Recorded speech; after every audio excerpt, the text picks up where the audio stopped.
Hello बच्चों, क्या हाल चाल, कैसी चल रही है पढ़ाई लिखाई। हाँ भाई, तो एक चैप्टर फिनिश हो चुका है, मोल कॉन्सेप्ट, और उसका लास्ट टर्म जो कंसंट्रेशन टर्म्स था वो आज हम लोगों के पास फिर से आ रहा है रिपीटेड फॉर्म में। और वो क्या कहलाएगा, तो सर वो है कंसंट्रेशन टर्म्स और उसका यूजेस करने हैं। आज हमें सॉल्युबिलिटी की बात करनी है, सॉल्युबिलिटी देखना है, इन सब चीज़ों के बारे में पढ़ना है। सॉल्यूशन नया चैप्टर है, छोटा सा चैप्टर है, प्यारा सा चैप्टर है सर। एक दो लेक्चर्स का चैप्टर है, बहुत ही आसानी से चैप्टर खत्म भी हो जाता है। लेकिन हाँ, आपको क्या करना है, साथ साथ में अच्छे से चीज़ें शॉर्ट नोट्स बनाते चलिएगा, चीज़ों को रिवाइज करते चलिएगा। कॉन्सेंट्रेशन टर्म्स एक बार फिर से करेंगे आज की क्लास में और देखेंगे। चलो, हम लोग मोल कॉन्सेप्ट कर चुके हैं, उसमें जो लास्ट में कॉन्सेंट्रेशन टर्म्स था उसी को लेके फिर से हम लोग आज आ चुके हैं। और कॉन्सेंट्रेशन टर्म्स में ही सबसे पहले बात करेंगे, मैं बार बार बोल रहा हूँ, mass percentage W by W. अगर मैं बात करूँ वॉल्यूम बाई वॉल्यूम, और वॉल्यूम बाई वॉल्यूम, और तीसरे W बाई V, और चौथी की अगर बात करूं कि सर V बाई डब्ल्यू, इन चारों के मीनिंग का हमने चारों का मीनिंग निकाला था। एक काम करते हैं, इन चारों के मीनिंग देखे थे हमने कि हाँ भाई ये चीज़ें होती हैं, चारों के चारों देखे थे, W by W, V by V, W by V by W.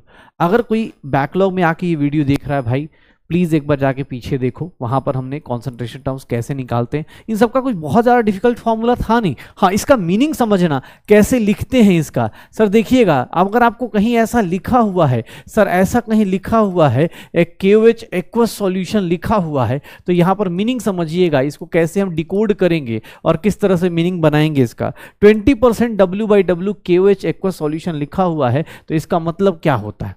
W by W मतलब मास इन मास, मास का percentage with respect to total mass. तो सर यहां पर ये बोला जाएगा, ध्यान से देखिएगा, आपको एग्जाम हॉल में बस इतना ही जानना है, 20 gram of KOH is present in 20 gram of KOH is present in 20 gram of KOH is present in 100 gram of solution. Sir solution के 100 ग्राम में 20 ग्राम कितना है, KOH है। 20 ग्राम क्या है, KOH है। ध्यान से देखिएगा, अगर आपको ये लिखा है तो इसका मीनिंग ऐसे डिकोड करना है। किसने बोल दिया सर, अगर यहां पर 20% W बाई डब्ल्यू के बदले क्या लिखा होता, V बाई V लिखा होता, KOH एक्वस सॉल्यूशन लिखा होता, अगर ये लिखा होता, अगर मुझे ये लिख दिया जाता तो मैं क्या करता, 20% V बाई V क्या लिखता सर, यहां पर मैं क्या लिखता, 20 ml volume by volume, 20 ml of KOH is present in 20 ml of KOH is present in 100 ml of solution. मतलब मास को मास के रिस्पेक्ट में देखना है और वॉल्यूम को वॉल्यूम के रिस्पेक्ट में देखना है, वॉल्यूम को वॉल्यूम के रिस्पेक्ट में, मास को मास के रिस्पेक्ट में देखना है। अगर मैं बोल दूं यहां पर देखना, अगर मैं यही चीज 20% मास बाई वॉल्यूम लिख दूं, mass by volume KOH aqueous solution लिख दूं, अगर मैं ऐसे लिख देता हूं, अगर मैं ऐसे लिख देता हूं 20% मास बाई वॉल्यूम, तो इसको हम लोग कैसे लिखेंगे, इसका मीनिंग सोचो। जो लोग करना चाहते एक बार सोचो, ये volume with respect to total volume, mass with respect to total mass, यहां पर mass with respect to total volume. तो 20 ग्राम क्या होगा, KOH होगा, 20 gram of KOH is present in 20 gram of KOH is present in 100 ml of solution. Sir ये lines decode करना सीख लीजिए, क्योंकि आपको क्वेश्चंस मिलेंगे। बाकी मास बाई परसेंटेज का, ये सब का परसेंटेज निकालना फॉर्मूला मैंने बता दिया हुआ है आप लोगों को, फॉर्मूला लास्ट मोल कॉन्सेप्ट में ही बता दिया था, एक बार आप फिर से देख सकते हैं वहां जाकर। और अगर मैं वॉल्यूम बाई मास करता हूं, वॉल्यूम बाई मास करता हूं KOH एक्वस सॉल्यूशन का, KOH एक्वस सॉल्यूशन का अगर मैं वॉल्यूम बाई मास करता हूं, तो इसको देखोगे तो यहां पर क्या आएगा कि sir 20 ml of KOH volume is present in 20 ml of KOH is present in 20 ml of KOH is present in कितना लिख दूं, 100 gram of solution. 20 ml of KOH is present in 100 gram of solution, ये देख लो पक्का। तो 20 ml of KOH is present in 100 gram of solution. तो ऐसे करके कर रहे होंगे। ये चारों लाइंस का मीनिंग यही था। सर इसमें परसेंटेज निकालना है तो अपना mass divide by total mass into 100, अपना volume divide by total volume into 100, अपना mass divide by total volume into 100, volume अपना volume divide by total mass into क्या करेंगे, 100 कर देंगे। यही है कॉन्सेंट्रेशन टर्म्स, यही होंगी कॉन्सेंट्रेशन टर्म्स। हो जाएगा सर, श्योर हो। अच्छा, इसको करने के बाद मोल फ्रैक्शन भी पढ़ा था हम लोगों ने। मोल फ्रैक्शन क्या होता है सर? मोल फ्रैक्शन को हम लोग ऐसे रिप्रेजेंट करते हैं और इसको प्रोनाउंस करते हैं, इसको प्रोनाउंस्ड एज काई बोलते हैं, प्रोनाउंस्ड एज काई बोलते हैं। काई मतलब ये वाला CHI, मतलब केमिस्ट्री वाला काई, ठीक है, काई, इसको काई बोलते हैं, प्रोनाउंस्ड एज काई। ध्यान से देखिएगा, प्रोनाउंस्ड एज काई, ये क्या होगा? मोल फ्रैक्शन की बात की जाए तो ये क्या रिप्रेजेंट करता है? अगर दो लोग हैं, क्योंकि ऑब्वियस सॉल्यूशन में हम हमेशा क्या लेके चलेंगे? दो लोगों को लेके चलेंगे। मैं A और B के बदले 1 और 2 लिखता हूं। और 1 और 2 क्यों लिख रहा हूं? क्योंकि आप एनसीईआरटी पढ़ेंगे तो आपको पता चल जाएगा। 1 को हमेशा क्या बोलेंगे? सॉल्वेंट। 2 क्या होगा? सॉल्यूट। सर सॉल्वेंट किसको बोलते हैं? जो which is large in quantity, excess in quantity, जो एक्सेस हो, एक्सेस इन क्वांटिटी हो, जो एक्सेस इन क्वांटिटी हो, उसको क्या बोलेंगे? सॉल्वेंट बोलेंगे। और सॉल्यूट किसको बोलेंगे? जो लोअर इन क्वांटिटी हो, क्या हो? Lower in quantity, lower in quantity हो। सर सॉल्यूट और सॉल्वेंट हमें पता चल गया। अब हम लोगों को बोला जाए कि सर मोल फ्रैक्शन ऑफ 1 बताइए या मोल फ्रैक्शन ऑफ सॉल्यूट बताइए। ध्यान से देखिएगा, मोल फ्रैक्शन ऑफ 1 मतलब क्या हो गया? Solvent. Sir mole fraction of solvent तो क्या होगा? अपने moles divide by total moles, अपने moles divide by total moles, अपने moles divide by total moles. हमारे पास जितने भी सॉल्यूशन आएंगे, कोई पूछे सर 2 ही कंपोनेंट क्यों ले रहे? क्योंकि हमारे सिलेबस में सिर्फ बाइनरी सॉल्यूशन पढ़ना है, हमारे सिलेबस में सिर्फ बाइनरी सॉल्यूशन पढ़ना है। तो mole fraction 1 is nothing N1 by N total, या फिर mole fraction of 2, mole fraction of solute की बात की जाए तो वो कितना होगा? N2 बाई एन टोटल, या फिर हम बोल सकते हैं N2 by N1 plus N2, N2 by N1 plus N2, यही होगा। सर आप देखो इसको, मोल फ्रैक्शन को अगर सम करोगे, काई 1 plus chi 2 is equals to what? Y1 आ जाएगा। ऐड करके देखो, दोनों का एलसीएम अपने पास इक्वल, काई 1 इज इक्वल्स टू काई 1 प्लस काई 2, 1 आ गया। मतलब एक का मोल फ्रैक्शन निकाल दिया तो दूसरे का मोल फ्रैक्शन बस कुछ नहीं, 1 माइनस काई 1 करना है। सर एक का निकाल दिया, दूसरे का मोल फ्रैक्शन निकालने की जरूरत नहीं पड़ेगी, ऐसे निकाल सकते हो, काई 2 और काई 1 ऐसे निकाल सकते हो, पक्का। तो ये मोल फ्रैक्शन है, काई 1 काई 2, मोल फ्रैक्शन ऑफ सॉल्यूट और सॉल्वेंट निकाला जा सकता है। श्योर है? तो ये मोल फ्रैक्शन हो गया। अच्छा मोल फ्रैक्शन तो छोड़ो, हमने इवन ये भी बात कर ली थी कि सर अगर मास फ्रैक्शन बोला जाएगा, मास फ्रैक्शन बोला जाएगा तो मास फ्रैक्शन किसी का निकालना हो, अगर मास फ्रैक्शन ऑफ सॉल्वेंट निकालना हो तो कैसे निकालोगे? Sir mass of solvent divide by total mass, तो टोटल मास ऐसे हो गया। अगर मास फ्रैक्शन ऑफ सॉल्यूट निकालना हो, मास फ्रैक्शन ऑफ सॉल्यूट, तो सर अपना mass divide bye sir total mass, total mass इतना हो गया। अगर मैं यहीं पर वॉल्यूम फ्रैक्शन की बात कर दूं, सर वॉल्यूम फ्रैक्शन, सर देख लो सारे फॉर्मूले एक बार फिर से रिवाइज कर रहे हैं। वॉल्यूम फ्रैक्शन ऑफ अगर सॉल्यूट निकालना है तो सर ये सॉल्यूट का क्या हो जाएगा? V2 by V1 plus V2। और अगर वॉल्यूम फ्रैक्शन ऑफ सॉल्वेंट निकालना हो तो क्या हो जाएगा? Sir V1 by V1 plus V2, यही होगा शायद, पक्का कर लेंगे। तो ये मोल फ्रैक्शन हो गया, वॉल्यूम फ्रैक्शन हो गया, मास फ्रैक्शन हो गया। फिर हम लोग कहाँ आ गए थे कि सर इसके अंदर ही हम लोग बात करने लगे थे कि सर पीपीएम होता है और पीपीबी होता है। पीपीएम मतलब पार्ट्स पर मिलियन था। अगर पीपीएम किसी का भी निकालना है, मान लो ए का निकालना है, तो sir W1 upon W total into 10 की पावर क्या कर देंगे? 6 कर देंगे। अगर मैं बात करूं पीपीबी की, तो पीपीबी में क्या करते थे? ध्यान से देखिएगा, पीपीबी में क्या करते थे? पार्ट्स पर बिलियन में। सर पीपीबी निकालना है अगर किसी का, तो सर अगर किसी का पीपीबी निकालना है तो उसका mass upon total mass into क्या करेंगे? 10 की पावर 9 हो जाएगा। अच्छा ये सारी कहानी कब थी? ये सारी कहानी थी हमारी जब हमने बेसिक करा था कॉन्सेंट्रेशन टर्म्स। अब हमने लास्ट क्लास में शुरू भी किया था और वहीं पे हमने बोला भी था कि जब हम अगली क्लास में आएंगे तो हम यहाँ से स्टार्ट करेंगे।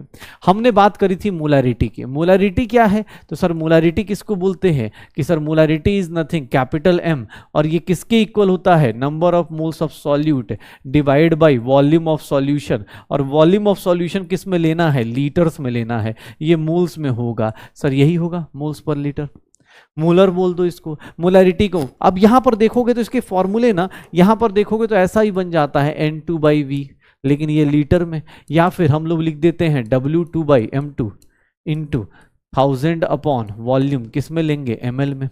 ये भी हो जाता है मोलैरिटी का formula. 2 is for solute. W मतलब क्या होता है? Given mass. W मतलब होता है गिवन मास। कैपिटल M मतलब मोलर मास। कैपिटल M मतलब मोलर मास। ठीक है ना, W और M ये होता है, मोलरिटी ये है, मोलरिटी ये है। यहां से हमने एक चीज और निकाली थी कि number of moles of solute निकालना है, तो number of moles of solute क्या निकालोगे, मोलरिटी इनटू वॉल्यूम किस में ले लोगे, लीटर्स में। लेकिन अगर नंबर ऑफ मिली मोल्स निकालना है, अगर वॉल्यूम मिली लीटर्स में दिया है, तो यहां पर मिली मोल्स ऑफ सॉल्यूट आएगा, यहां पर मिली मोल्स ऑफ सॉल्यूट आएगा, and that is molarity into volume किस में ले लेंगे, ml में ले लेंगे। मोलरिटी इनटू वॉल्यूम किस में ले लेंगे, ml में ले लेंगे। पक्का? तो number of moles of solute, number of millimoles of solute, ऐसे कर लो, श्योर हो जाएगा। तो ऐसे मोलरिटी का क्वेश्चन हो जाएगा, मोलरिटी मोलरिटी ऐसे निकालते रहिए। ये देख लीजिए मोलरिटी। अच्छा, मोलरिटी के केस में एक केस और याद रखिएगा, अब यहाँ पर हमने लास्ट क्लास में डाइल्यूशन या फिर कॉन्सेंट्रेशन, अगर आप सॉल्यूशन को डाइल्यूट करेंगे चाहे कॉन्सेंट्रेट करेंगे, तो यहाँ पर एक कॉन्सेप्ट याद रखिएगा, सॉल्यूशन को जब भी डाइल्यूट करेंगे, कॉन्सेंट्रेट करेंगे, तो वहां पर m1v1 is equals to m2v2 लिखा जाता है। क्यों? क्योंकि जब डाइल्यूट या कॉन्सेंट्रेट करते हैं तो number of moles of solute क्या रहता है, कांस्टेंट रहता है, और number of moles of solute क्या रहेगा, मोलरिटी इनटू वॉल्यूम। देख लो, मोलरिटी इनटू वॉल्यूम। तो ऑब्वियस है जब भी आप डाइल्यूशन करेंगे वहां पर ये क्वेश्चन का पार्ट बना देंगे, m1v1 is equals to m2v2, m1v1 is equals to m2v2। ये पार्ट आपको ध्यान रखना है। अब यहाँ पर ना ध्यान रखना, कोई बोले कि सर वॉल्यूम क्या लेंगे, किसी भी टाइम से लो, बस वॉल्यूम दोनों साइड यूनिट सेम रखना। मतलब यहाँ पर number of moles of solute constant है, मोलरिटी इनटू वॉल्यूम क्या रहेगा, कांस्टेंट। इसी को यूज करके हम डाइल्यूशन का क्वेश्चन कर लेंगे। डाइल्यूशन के क्वेश्चन में क्या आता है, जैसे मैं तुम्हें सिंपल अभी क्वेश्चन में दिखाऊंगा। अगर मान लो एक सिंपल सा ऐसे ही क्वेश्चन दे देता हूँ, ध्यान से देखना।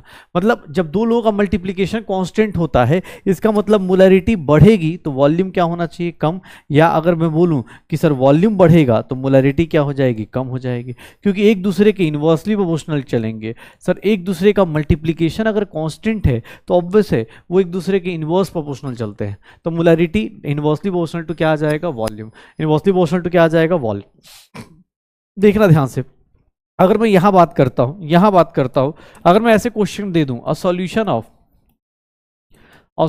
Of 0.2 m is diluted 10 times, अगर ऐसा लिख दिया जाए, solution of 0.2 m diluted 10 times, ठीक है, what will be new molarity, what will be new molarity. ये न्यू मोलरिटी कौन सी होगी, क्या होगी, न्यू मोलरिटी क्या होगी, what will be it's new molarity.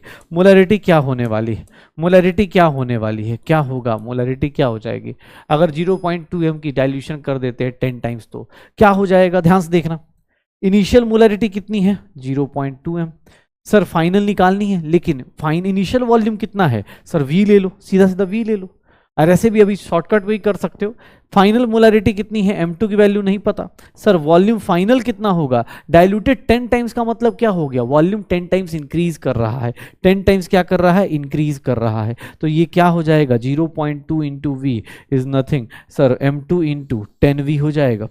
और वॉल्यूम से वॉल्यूम कैंसिल आउट कर दो, m2 की वैल्यू कितनी आ गई, 0.2 अपॉन 10, सर 0.002 आ जाएगा, 0.02 आ जाएगा। अब कोई चाहे तो इतना कैलकुलेशन भी नहीं करेगा, वो सीधा सीधा ये देखेगा वॉल्यूम को 10 टाइम्स बढ़ा रहे हो तो मोलरिटी 10 टाइम्स क्या हो जाएगी, कम हो जाएगी। क्यों? क्योंकि दोनों एक दूसरे क्या है, इनवर्सली प्रोपोर्शनल है। कोई चाहे एग्जाम में तो ये कैलकुलेशन अवॉइड कर सकता है, सीधा ये लिख सकता है अगर उसको कॉन्फिडेंस है तो, कि हाँ सर वॉल्यूम क्या कर रहे हैं, 10 टाइम्स बढ़ा रहे हैं, तो ऑब्वियस है डाइल्यूशन करके आप क्या करोगे, मोलरिटी को क्या करोगे, 10 टाइम्स डिक्रीज कर देना। पक्का? अच्छा, मोलरिटी को देखोगे तो मोलरिटी का एक रिलेशन है, relation of molarity with density of solution, and mass percentage of solute। इसका एक सिंपल सा रिलेशन आता है, ध्यान से देखिएगा, सिंपल सा रिलेशन आता है। रिलेशन क्या है, रिलेशन क्या है तो देखना अपने पास, सिंपल सा रिलेशन क्या आता है कि सर मोलरिटी जो होती है, मोलरिटी जो होगी वो पता है किसके इक्वल होती है, इसका सिंपल सा फॉर्मूला होता है 10 times XD upon molar mass of solute, where x is mass percent of solute, D is density and M is molar mass of solute, M क्या है, मोलर मास ऑफ सॉल्यूट है, ठीक है, molar mass of solute. ठीक है, पक्का हो जाएगा सर। अच्छा एक ना मैं ऐसे कमेंट्स पढ़ रहा था तो हाँ, उसमें भाई देख कोई बोल रहा था कि सर ना अब क्लास में इजी हो जाता है बट डीपी क्वेश्चंस में प्रॉब्लम आती है। अभी जस्ट याद आ गया तो मैं बता देता हूँ। एक्चुअली देखो क्लास में क्यों हो जाता है, क्योंकि मैं यहाँ पढ़ाता हूँ यहीं पे क्वेश्चन करा देता हूँ। क्लास में क्यों हो गया, क्योंकि जहाँ पढ़ाया वहीं पे क्वेश्चन करा दिया। आप भी हाँ हाँ सर बढ़िया बढ़िया देख रहे हैं, अच्छा लग रहा है। लेकिन एग्जाम जब डीपी करने जाते हो तो हाँ तुम्हें पता नहीं चलता। अब वहां पे तो क्वेश्चन रैंडम होते हैं, अब वहां पे क्वेश्चन देखोगे तो अलग अलग वैरायटी के आ जाएंगे। तो भाई यही चीज तो सीखनी है। उसका सॉल्यूशन देखते हो, उसका वीडियो सॉल्यूशन देखोगे या कहीं सॉल्यूशन देखोगे पता चल जाएगा उसमें क्या करना है, या सॉल्यूशन आपको टेक्स्ट सॉल्यूशन में देखोगे तो आपको पता चल जाएगा कि भाई इसमें ऐसे तरीके से सोचना है। अब जैसे ये पढ़ा रहा हूँ, ये फॉर्मूला अभी पढ़ा रहा हूँ तो ऑब्वियस अभी तो आपको इजी लगेगा जो भी फॉर्मूला दूंगा। तो चलो एक काम करता हूँ अभी नहीं दूंगा, बेटर है कि अभी क्वेश्चन में ही बताऊंगा। फॉर्मूला बता दिया, D density molar mass of solute. चलो तुम्हारी टेक्निक तुम्हें पे यूज करते हैं। देखना दूसरी चीज, अगर मिक्सिंग का कॉन्सेप्ट लेके आया गया, अगर मिक्सिंग ऑफ सॉल्यूशंस किया जा रहा है, अगर सॉल्यूशंस को हम मिक्स कर रहे हैं, अगर हम सॉल्यूशंस को मिक्स कर रहे हैं, अगर हम सॉल्यूशंस को मिक्स कर रहे हैं तो वहां पर देखेंगे वहां पर मोलरिटी ऑफ मिक्सचर कैसे निकालते हैं। तो उसका सीधा सीधा फॉर्मूला है कि सर जिसके जितने मोलरिटी हैं वॉल्यूम है sir divided by m1 m2 divide by V total कर दो। अब सर ये मोलरिटी वी टोटल क्या होगा सर, इन जनरल क्या होता है वी टोटल, इन जनरल क्या होता है sir, in general V total is v1 plus v2, v1 plus v2। लेकिन हाँ कभी कभी इन सम क्वेश्चंस कुछ क्वेश्चंस में क्या किया जाता है, इन सम क्वेश्चंस कुछ क्वेश्चंस में क्या किया जाता है, इन सम क्वेश्चंस वॉल्यूम में भी वॉल्यूम की वैल्यू किसके इक्वल हो जाएगी। हो सकता है किसी क्वेश्चन में वो क्या करे, वॉल्यूम और ज्यादा ऐड कर दे, और ज्यादा वॉल्यूम क्या कर दे, ऐड कर दे।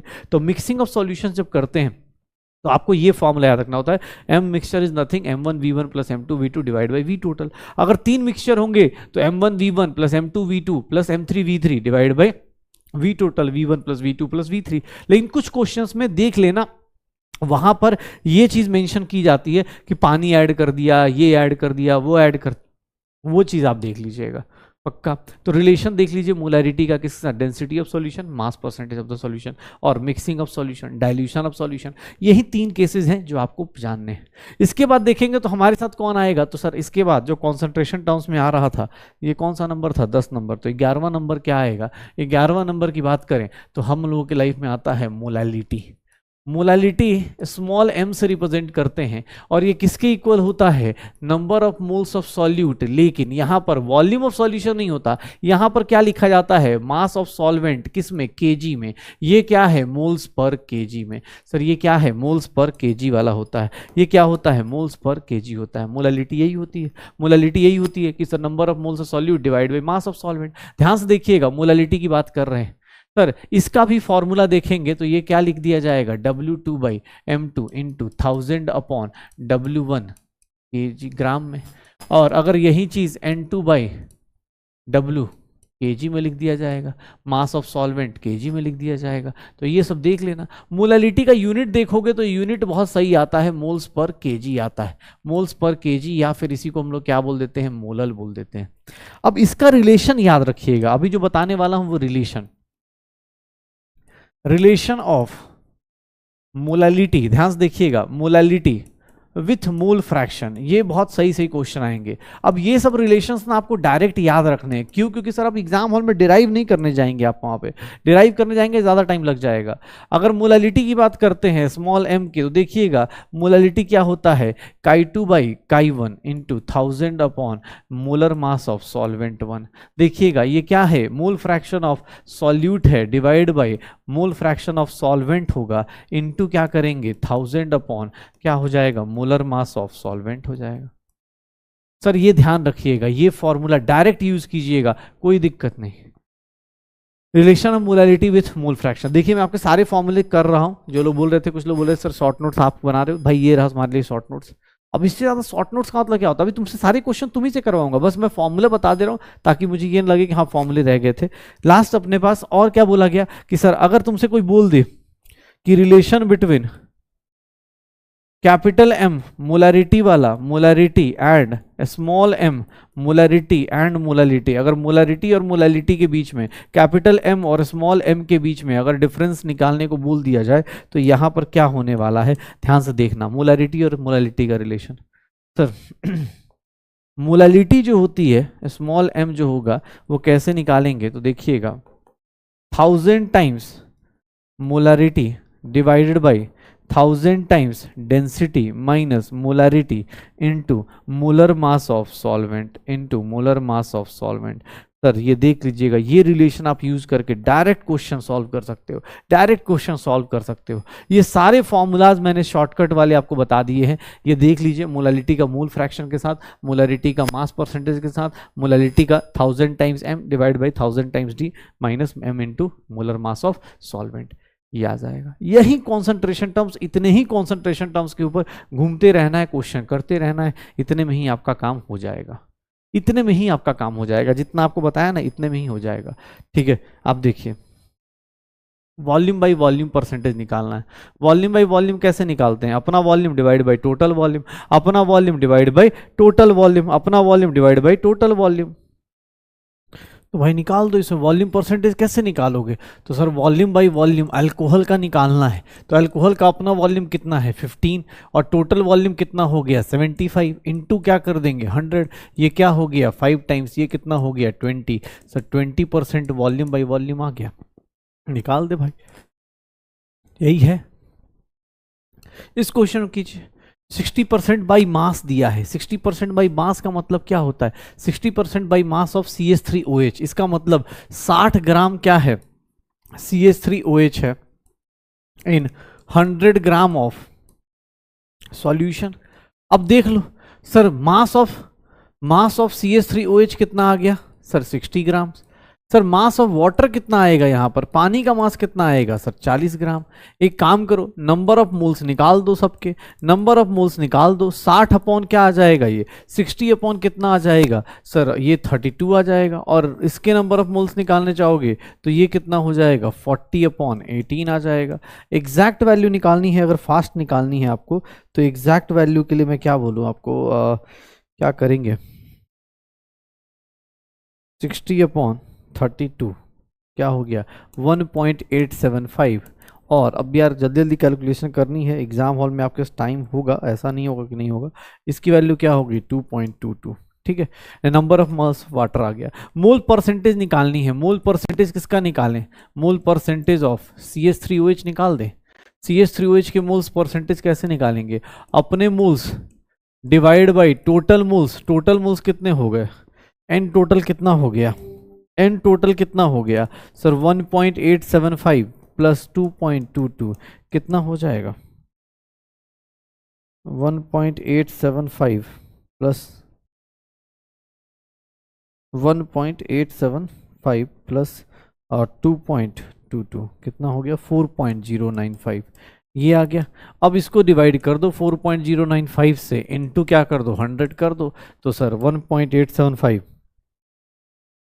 डिवाइड बाई 4.095 इंटू 100 कर दिया, इंटू अरे यार 1.875 डिवाइड बाई 4.095 इंटू 100 45.8 आ गया। ये परसेंटेज कितना आ गया 45.8। तो CH3OH का परसेंटेज कितना आ जाएगा 45.8। तो बाकी लोगों का परसेंटेज कितना आ जाएगा, ये रहा। सर आपको क्या किया गया, अब देखो यहां से डिकोड कैसे किया, तो सर ये देख लिया 60% बाई मास का मतलब क्या होता है, इस लाइन को डिकोड किया गया कि सर 60% बाई मास का मतलब 60 ग्राम CH3OH है इन 100 gram of solution, in 100 gram of solution. 60 gram CH3OH है इन 100 ग्राम ऑफ सॉल्यूशन। तो निकाल लो भाई, ये देखना मोलालिटी का यूनिट क्या होता है, मोलालिटी का यूनिट मोल्स पर केजी। जो लोग करना चाहते हैं प्लीज वीडियो पॉज कर करके अटेम्प्ट कीजिएगा भाई साहब, रिकॉर्डेड बैच है तो मुझे इसमें पता ही नहीं।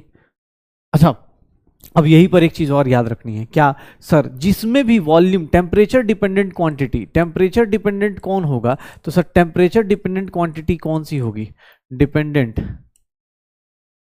टेम्परेचर डिपेंडेंट कौन होगा? तो सर टेम्परेचर डिपेंडेंट वो होगा। टेम्परेचर डिपेंडेंट टर्म्स किसको बोलेंगे सर? जहां पर टेम्परेचर, जहां where volume is involve, where volume is involve, मतलब जिसके फॉर्मूले में वॉल्यूम चेंज हो रहा है, वॉल्यूम इन्वॉल्व है, वो टेम्परेचर डिपेंडेंट टर्म्स हो जाते हैं। क्यों? क्योंकि सर टेम्परेचर बढ़ाएंगे वॉल्यूम चेंज करता है। तो यहां पर देख लीजिएगा, which are the following methods of expression concentration varies with temperature. Temperature के साथ किस में वैरी करता है सर? यहां पर वॉल्यूम आता है क्या? नहीं सर। कैसे sir? Mass given number of moles divide by mass. Sir mass percentage में आता है क्या? नहीं सर। अपना mass divide by total mass into 100। जहां वॉल्यूम आया वहीं टेम्परेचर चेंज करेगा। मोलरिटी में देखेंगे सर, ये क्या है? वॉल्यूम, ये चेंज करेगा। टेम्परेचर के साथ ये चेंज करेगा। मोल फ्रैक्शन का मतलब क्या हो गया? अपने moles divide by total moles. तो जहां भी वॉल्यूम का टर्म आ गया, वॉल्यूम का टर्म जिस कॉन्सेंट्रेशन टर्म में आ गया, उसी को क्या बोलते हैं? Temperature dependent. क्योंकि टेम्परेचर चेंज करते हैं वॉल्यूम क्या होती है? चेंज होती है। टेम्परेचर चेंज करते हैं वॉल्यूम क्या होती है? चेंज होती है। मोल फ्रैक्शन, मोलालिटी दी गई है, ये देखना। मोल फ्रैक्शन निकालना है किसका? सॉल्वेंट का। याद करो अभी जस्ट फॉर्मूला देखो। अब जो लोग डीपी वाले होंगे, भैया फॉर्मूला भी लिखवाया था, मोलालिटी और मोल फ्रैक्शन का रिलेशन लिखवाया था। मोलालिटी और मोल फ्रैक्शन का रिलेशन क्या लिखवाया था? Molality is nothing, mole fraction of solute, mole fraction of solvent into 1000 times molar mass of solvent. यही होगा शायद, पक्का। सर मोलालिटी क्या होगी? देखना ध्यान से। मोलालिटी की वैल्यू कितनी है? 3। मोल fraction of solute, mole fraction of solute कितना होगा sir? Mole fraction of solute, solvent का कितना ले ले? x। तो ये कितना हो गया? 1 माइनस एक्स। क्यों?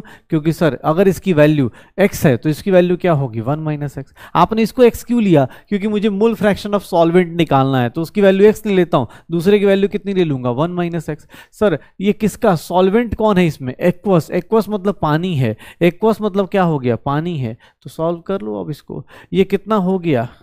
1854x is equals to 1000 minus 1000x। Sir ये 1000x इधर लेके आ जाएंगे, 1000 अपॉन, सर x की वैल्यू कितनी हो जाएगी? 1000 अपॉन 1054। सर अप्रॉक्सीमेटली 0.95 के आसपास आ जाएगा। कैलकुलेशन करने की जरूरत नहीं, डायरेक्ट दिख रहा है 1000 अपॉन 1000.95, 1050, तो ऑब्वियस है 0.9 के आसपास आएगा। ठीक है, बाकी ऑप्शंस क्लियर है। फॉर्मूला यूज कीजिए। सर कितने ग्राम ऐड करेंगे? इतना वॉल्यूम है, इतना वो है, कितना ग्राम चाहिए होगा? सर एक बात बताइए, ग्राम कैसे निकाले NaOH का? तो पहले number of moles of NaOH निकाल दें। Number of moles of NaOH कितना हो जाएगा? 250 ml। ml को किस में कन्वर्ट कीजिएगा? लीटर्स में। और इसको किससे मल्टीप्लाई कर दीजिए? इससे मल्टीप्लाई कर दीजिए। कितने मोल्स हो गए? हाफ मोल्स हो गए। NaOH के कितने मोल्स हो गए? Half moles. तो गिवन मास, NaOH का मास कैसे निकालोगे? तो सर इसके मोलर मास से किसको मल्टीप्लाई कर दो? नंबर ऑफ मोल्स से। कितना मास हो जाएगा? 20 ग्राम हो जाएगा। कितना मास हो जाएगा? 20 ग्राम हो जाएगा। इतने ग्राम NaOH को ऐड करेंगे। कोई बोले सर लीटर में क्यों लिया? क्योंकि नंबर ऑफ मोल्स को लीटर में लेके काउंट करते हैं। अगर ml में ले लेते तो नंबर ऑफ मोल्स नहीं आते हैं, क्या आते हैं? मिली मोल्स आते हैं। नंबर ऑफ मोल्स नहीं आते, क्या आते हैं? मिली मोल्स आते हैं। वीडियो पॉज कीजिए, अटेम्प्ट कीजिए। कॉन्सेंट्रेशन मतलब मोलारिटी बतानी है, तो मोलारिटी के लिए N2 बाई वॉल्यूम किस में? लीटर में। सर N2 की वैल्यू, नंबर ऑफ मोल्स कैसे आएगा? तो 6.022 इंटू 10 की पावर 20। इसके नंबर ऑफ मोल्स कितने आ गए? ये नंबर ऑफ मोल्स का फॉर्मूला हो गया। वॉल्यूम कितना होगा? ml में दिया है, तो सर उसको किससे डिवाइड करेंगे? सर 1000 से, तो वॉल्यूम आ जाएगा। ये देख लो। माइनस मोलारिटी कितनी हो गई? 10 की पावर -3। और ये कितना हो गया? 2। ऊपर आ जाएगा, तो मोलारिटी कितनी आ गई? 2 इंटू 10 की पावर -3। 2 इंटू 10 की पावर -3। क्या आंसर आ जाएगा? ए इज द करेक्ट आंसर। क्या आंसर आ जाएगा? ए इज द करेक्ट आंसर। क्या आंसर आएगा? ए इज द करेक्ट आंसर। 98% दिया हुआ है। Mass by volume, mass by volume का मतलब ध्यान सुनिएगा, मास बाई वॉल्यूम का मतलब क्या हो गया कि sir 98 gram of H2SO4 is given, is present in, mass is present इन, क्या होगा? 100 ml ऑफ सॉल्यूशन। देखिएगा अब आपको ये चीज कहां से मिली? मास बाई वॉल्यूम से। Mass is present in 100 ml of solution. Molarity निकालनी है, तो मोलारिटी के लिए क्या चाहिए होता है? चलो बताओ, मोलारिटी के लिए क्या चाहिए होता है? मोलारिटी के लिए क्या चाहिए होता है? Number of moles of H2SO4 divided by volume किस में? लीटर्स में। यही चाहिए। Sir number of moles of H2SO4 कैसे निकालें? H2SO4 के मोल्स कितने हैं? सर H2SO4 के मोल्स कितने हो गए? 98, और इसका मास भी 98। कितने मोल्स हो गए? 1 हो गया। सर 1 पुट कर दीजिए। वॉल्यूम लीटर्स में कितना लें? तो सर वॉल्यूम लीटर्स में निकालेंगे। सर कितना वॉल्यूम है? 100 ml है, डिवाइड बाई 1000 कर दें। सर ये कितना हो गया? 10 की पावर -1। क्या पुट कर दें? या 0.10 की 1/10 पुट कर देते हैं, सीधा सीधा 1/10 पुट कर देते हैं। ये 10 ऊपर आ जाएगा। इसकी मोलालिटी कितनी? मोलालिटी कितनी हो जाएगी? सर ये डेंसिटी का डेटा ऐसे ही दिया है, क्यों? अच्छा कोई बोले सर आपने ये वाला फॉर्मूला क्यों नहीं यूज किया, molarity 10x d by M molar mass of solute, ये क्यों नहीं यूज किया? सर इसमें ये क्यों नहीं यूज किया, ये क्यों नहीं यूज किया? भैया ये इसलिए यूज नहीं किया क्योंकि यहाँ डेंसिटी है, यहाँ मोलर मास ऑफ सॉल्यूट है, लेकिन यहाँ पर पता है क्या है? x क्या था? मास परसेंटेज ऑफ सॉल्यूट था। मास परसेंटेज मतलब W/W था। यहाँ पर क्या दिया है? W/V दिया है। यहाँ पर क्या दिया है? W/V दिया गया है। तो आप इस बात का ध्यान रखिएगा, आप इस बात का ध्यान रखिएगा। पीपीएम में कॉन्सेंट्रेशन बताना है, तो पीपीएम में कैसे कॉन्सेंट्रेशन बताते हैं? तो सर अपना मास डिवाइडेड बाई अपना मास डिवाइडेड बाई अपना mass divided by total mass into क्या कर दें? 10 की पावर 6 कर देते हैं। सर नीचे देखेंगे कितना हो जाएगा? 10,000 हो जाएगा। देख लो 250 ppm आ जाएगा, 250 ppm आ जाएगा। देखो सर अभी छोटे छोटे न्यूमेरिकल्स हैं, करते चले जाओ, ऐसे करते चले जाओ। Which of the following is correct? Sum of mole fraction of all the components is always unity. Obvious है भाई, यही सही है, फिर तो पहला ही सही है। Mole fraction depends on temperature, नहीं। Mole fraction is always negative, नहीं, कभी नहीं हो सकता। मोल फ्रैक्शन इज नहीं, बस हो गया। 500 ग्राम सर कॉन्सेंट्रेशन निकालना है, पीपीएम में निकालना है। पीपीएम में कैसे निकालेंगे? फ्लोराइड का पीपीएम कैसे निकालेंगे? सर फ्लोराइड आयन का पीपीएम निकालना है। सर अपना mass divided by total mass into क्या करते हैं? 10 की पावर 6 कर देते हैं। सर ये क्या हो गया? 3 0, यहाँ क्या हो गया? 3, मतलब ऊपर क्या बच गया? 2000/5 कितना हो जाएगा? 400। कितना पीपीएम आ जाएगा? 400 पीपीएम आ जाएगा। मोल फ्रैक्शन दिया हुआ है, सर मोलालिटी बताना है। मोल फ्रैक्शन दिया है, मोलालिटी बतानी है। मोल फ्रैक्शन दिया हुआ है, मोलालिटी बतानी है। मोलालिटी का फॉर्मूला क्या था? Sir chi2/chi1 into 1000 sir m1, यही था शायद, 1000/m1। chi2 की वैल्यू कितनी है? सर सॉल्यूट का वैल्यू कितना दिया है? 0.2। ये वैल्यू कितनी हो जाएगी? 0.8। कैसे? सर सॉल्यूट का मोल फ्रैक्शन अगर 0.2 है तो सॉल्वेंट का कितना हो जाएगा? 0.8। 1000/m1 molar molar mass of solvent 18 ले लूं।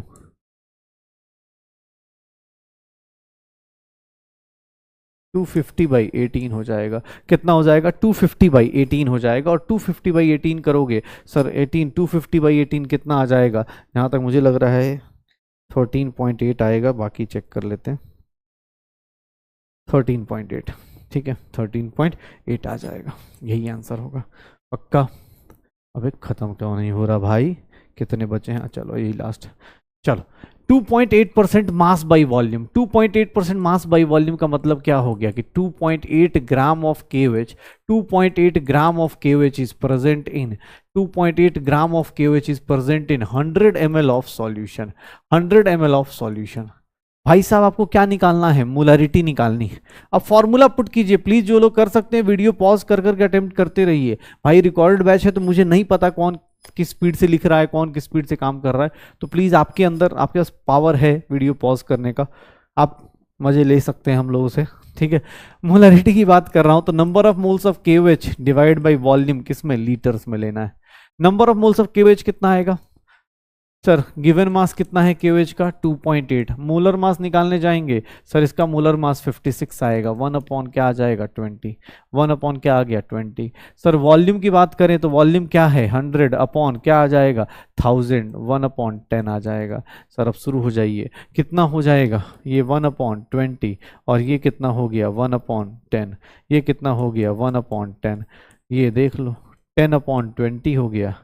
मोलरिटी 0.5 आ गई। मोलरिटी कितनी हो गई? 0.5 आ गई।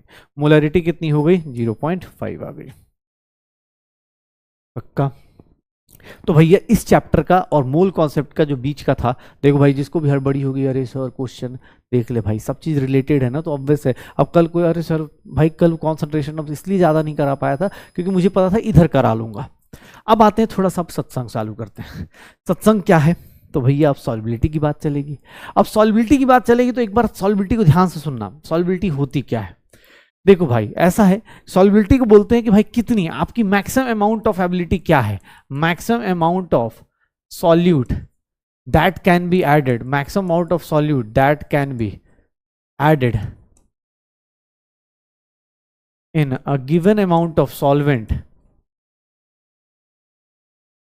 given amount of solvent, given amount of solvent at a given temperature। किसी गिवन टेम्परेचर पे कितना मैक्सिमम आप कितना ऐड कर सकते हो, इसी को हम लोग क्या बोल देते हैं, सॉल्युबिलिटी बोल देते हैं। इसी को हम लोग क्या बोल देते हैं, सॉल्युबिलिटी बोल देते हैं। Solubility is what, maximum amount of solute that can be added, maximum amount of solute that can be added in a given amount of solvent at a given temperature. इसी को क्या बोल दिया जाता है, सॉल्युबिलिटी बोल दी जाती है। सॉल्युबिलिटी को जनरली हम लोग मेजर करते हैं, ध्यान रखिएगा, सॉल्युबिलिटी हम लोग जनरली मेजर करते हैं मोल्स पर लीटर में, याद रखिएगा मोल्स पर लीटर में। लेकिन हाँ कहीं कहीं पे आपको हो सकता है, कहीं कहीं पे हो सकता है सॉल्युबिलिटी ग्राम पर लीटर भी दिया हो, लेकिन हाँ जनरली हम लोग किसमें मेजर करते हैं, मोल्स पर लीटर में। इन केस इन जनरल हम लोग किसमें मेजर करते हैं, इसमें। लेकिन फॉर गैसेस, गैस के केस में अगर सॉल्युबिलिटी मेजर करनी है तो सर गैस के केस में हम लोग किसके टर्म में मेजर करते हैं, सॉल्युबिलिटी मेजर की जाती है मोल फ्रैक्शन के टर्म में। किसके टर्म में मेजर की जाती है, मोल फ्रैक्शन के टर्म्स में। गैस के लिए किस टर्म में मेजर करते हैं, मोल फ्रैक्शन के टर्म में। पक्का। तो सॉल्युबिलिटी क्या है, जो मतलब मैक्सिमम अमाउंट जो डिसॉल्व किया जा सकता है, जो हम लोग डिसॉल्व कर सकते हैं, उसी को क्या बोल देते हैं, सॉल्युबिलिटी बोल देते हैं। उसी को हम लोग क्या बोल देते हैं, सॉल्युबिलिटी बोल देते हैं। That can B dissolved in a given amount of solvent at a given temperature, that is known as solubility। अच्छा, अब सॉल्युबिलिटी कोई बोले तो सर सॉल्युबिलिटी की एक बात बताता हूँ, सॉल्यूशन को 3 टाइप्स में हम लोग डिवाइड कर देते हैं। अकॉर्डिंग टू सॉल्युबिलिटी हम लोग सॉल्यूशन को 3 पार्ट्स में डिवाइड कर देते हैं। एक को बोलते हैं सैचुरेटेड सॉल्यूशन। सैचुरेटेड सॉल्यूशन का मतलब क्या होता है, ध्यान सुनना। सैचुरेटेड सॉल्यूशन का मतलब क्या होता है कि सर सैचुरेटेड मतलब नो मोर, या पहले रुक जाओ, अनसैचुरेटेड पहले बताया तो। अनसैचुरेटेड सॉल्यूशन, अनसैचुरेटेड सॉल्यूशन का मतलब क्या होता है, more solute can be, more solute can be, more solute can be added to, more solute can be added to given amount of solvent at a given temperature, given amount of solvent at a given temperature, given amount of a solvent at a given temperature। More amount of solute can be added, more solute can be added मतलब आप unsaturated का मतलब होता है कि भाई अभी उसमें ना सैचुरेशन नहीं आया है। जैसे फॉर एग्जांपल चीनी पानी का सॉल्यूशन बना रहे हो, मान लो पानी का एक गिलास लिया, उसमें चीनी डाल रहे हो, तो उसमें मान लो पहला 1 स्पून डाला तुमने, 1 चम्मच चीनी डाल दी, तो क्या होगा, आराम से डिजॉल्व हो जाएगा। दूसरा भी डालोगे आराम से डिजॉल्व हो जाएगा। अभी तक वो सॉल्यूशन क्या रहा, अनसैचुरेटेड लगा, क्योंकि आप और भी ऐड कर सकते हो। लेकिन एक काम करो, तीसरा डाल दो। अब तीसरा सॉल्यूशन ना अनटिल ग्लास नॉर्मल साइज का हो, तो आप ऐसे ऐसे स्टीयर करते रह जाओ, आप देखोगे कुछ ना कुछ शुगर का पार्टिकल नीचे सेटल डाउन हो जाएगा। मतलब वो किस सॉल्यूशन की बात कर रहा है, वो किस सॉल्यूशन की बात कर रहा है, तो सर वो बात कर रहा है सैचुरेटेड सॉल्यूशन की। सर अगर जब तक आप ऐड कर सकते हो तब तक उसको हम लोग क्या बोलते हैं, अनसैचुरेटेड। लेकिन सैचुरेटेड सॉल्यूशन किसको बोलते हैं कि सर जहां पर no more solute can be, no more solute can be, no more solute can be added in a given amount of, in a given amount of, in a given amount of, no more solute can be added in a given amount of solvent at a given temperature। Sir ये अब इससे ज्यादा आप नहीं add कर सकते। Actually saturated solution है ना, ये पता है कौन सी कंडीशन को बताता है, इक्विलिब्रियम को बताता है। ये किसको बताता है, इक्विलिब्रियम को रिप्रेजेंट करता है। किसको रिप्रेजेंट करता है, इक्विलिब्रियम को रिप्रेजेंट करता है। ये अनसैचुरेटेड हो गया, ये सैचुरेटेड हो गया, अनसैचुरेटेड और सैचुरेटेड, अनसैचुरेटेड और सैचुरेटेड। अगर मैं लास्ट में बात करूं तो एक को हम लोग बोल देते हैं super saturated solution. Super saturated solution, super saturated solution क्या होता है कि सर यहां पर more solute can be added, more solute can be added, more solute can be added in a given amount of solvent, in a given solvent, in a given amount of solvent at high temperature. Super saturated का मतलब होता है कि भैया अब आप क्या करो, टेम्परेचर बढ़ा दो। टेम्परेचर बढ़ा दोगे तो ऑब्वियस है आपका क्या हो जाएगा, फिर और ज्यादा सॉल्यूट आप ऐड कर सकते हो। टेम्परेचर बढ़ा दोगे तो सॉल्यूट और ज्यादा ऐड हो सकता है। तो सॉल्यूशन तीन टाइप के, सॉल्यूशन तीन टाइप के, सॉल्यूशन तीन टाइप के, कौन कौन से सर? अनसैचुरेटेड, सैचुरेटेड और सुपर सैचुरेटेड। अनसैचुरेटेड, सैचुरेटेड और सुपर सैचुरेटेड। अनसैचुरेटेड क्या है sir? More solute can be added, आप उसमें और ज्यादा सॉल्यूट ऐड कर सकते हो। लेकिन अनसैचुरेटेड का मतलब, सॉरी, सैचुरेटेड का मतलब कि आप उस टेम्परेचर पे, पर्टिकुलर टेम्परेचर पे और ज्यादा सॉल्यूट ऐड नहीं कर सकते। लेकिन हाँ, जैसे जैसे आपका टाइम टेम्परेचर बढ़ाया जाएगा, आप उसको क्या करोगे, जैसे जैसे टेम्परेचर बढ़ाया जाएगा सुपर सैचुरेटेड सॉल्यूशन आ जाएगा, सुपर सैचुरेटेड सॉल्यूशन आ जाएगा। पक्का? चलो देखना, अब यहां पर सॉल्बिलिटी हम लोग देखो, सॉल्बिलिटी हम लोग तीन कंडीशन में पढ़ेंगे। सॉल्बिलिटी हम लोग तीन कंडीशन में पढ़ेंगे। क्या क्या पढ़ेंगे ध्यान सुनिएगा। सॉल्बिलिटी हम लोग तीन कंडीशन कौन कौन सी पढ़ने वाले हैं, सॉल्बिलिटी में तीन कंडीशन क्या क्या आने वाली है। तो भैया सॉल्बिलिटी में देखेंगे ध्यान से तो क्या होने वाला है। सॉल्बिलिटी पढ़ी जाएगी सबसे पहले सॉल्बिलिटी में sir solid in liquid, solid को लिक्विड में डिजोल्व करेंगे तो उनकी सॉल्बिलिटी किन किन फैक्टर्स पे डिपेंड करती है। थ्योरेटिकल पोर्शन है तो आराम से थ्योरी एंजॉय कीजिए, सत्संग एंजॉय कीजिए। फिर solubility of gas in liquid, gas की किसके किसके ऊपर डिपेंड करती है। और last one liquid in liquid solubility. तीन लोगों की सॉल्बिलिटी हम लोग पढ़ेंगे और इन्हीं तीनों के ऊपर बात करेंगे। सबसे पहले छोटा सा topic, solubility of solid in liquid. Solid in liquid, solid क्या हो गया, सॉल्यूट हो गया, और लिक्विड क्या हो गया, सॉल्वेंट हो गया। सर इस केस में ध्यान सुनिएगा, सॉल्बिलिटी ऑफ सॉलिड इन लिक्विड, इस केस में होता क्या है, सॉल्यूट सॉल्वेंट में डिसॉल्व होगा। सर यहां पर क्या करेंगे, आप सिंपल सा देखेंगे तो सॉलिड क्या है, सॉल्यूट है, सॉलिड क्या है, सॉल्यूट है, लिक्विड क्या है, सॉल्वेंट है, लिक्विड क्या है, सॉल्वेंट है, और ये क्या बना देगा, सॉल्यूशन बना देगा। ये क्या बना देगा, सॉल्यूशन बना देगा। ये क्या बनाएगा, सॉल्यूशन बनाएगा। तो ये नॉर्मल अपने पास ये सॉल्यूशन बन गया। अब लोगों ने बोला सर इसमें कौन कौन से फैक्टर्स काम करेंगे, ध्यान सुनिएगा। इसमें अगर मैं बोलूं कि सर इसमें किस पे डिपेंड करेगा, तो सॉल्युबिलिटी ऑफ, ध्यान से देखना अपने पास, solubility of solid in liquid is directly, या डिपेंड्स ऑन, मैं ऐसे लिख देता हूं, डिपेंड्स ऑन, किसके किसके ऊपर डिपेंड करेगा, डिपेंड्स ऑन, पहला factor nature of solvent. Sir nature of solvent क्यों, क्योंकि सर हमने एक रूल पढ़ते हैं सॉल्युबिलिटी में, like dissolves like, like dissolves like. तो नेचर ऑफ सॉल्वेंट भैया like dissolves like, like dissolves like ये पढ़ा जाता है। मतलब सेम टाइप का नेचर होगा तो उसको हम लोग क्या करते हैं, डिजॉल्व करते हैं, लाइक डिजॉल्व्स लाइक। ये ध्यान रखिएगा, like dissolves like, like dissolves like, like dissolves like, ठीक है, लाइक डिजॉल्व्स लाइक। ये भैया सेम टाइप का नेचर होगा, उसी को हम लोग क्या करते हैं, डिजॉल्व करते हैं। मतलब पोलर है तो पोलर को डिजॉल्व करेगा, नॉन पोलर है तो नॉन पोलर को डिजॉल्व करेगा। मतलब सेम टाइप का नेचर होगा तो उस पर सॉल्वेंट डिसाइड करेगा भैया किस टाइप के तुम हो। सर सेकेंड फैक्टर जिसपे वो डिपेंड करता है, नेचर ऑफ सॉल्यूट पे, नेचर ऑफ सॉल्यूट पे, लिक्विड पे लाइक डिजॉल्व्स लाइक। सॉल्यूट का नेचर कैसा है, अब सॉल्यूट सॉलिड है तो सॉलिड में क्या हो सकता है सर, आयनिक सॉलिड हो सकता है, आयनिक सॉलिड भी हो सकता है। आयनिक सॉलिड क्या होता है, पोलर होता है। सर कोवेलेंट सॉलिड भी हो सकता है। अब कोवेलेंट सॉलिड हुआ तो सर वो दो टाइप का हो जाता है, कोवेलेंट सॉलिड दो टाइप का हो जाएगा, एक पोलर होता है कोवेलेंट और एक क्या होता है, नॉन पोलर होता है।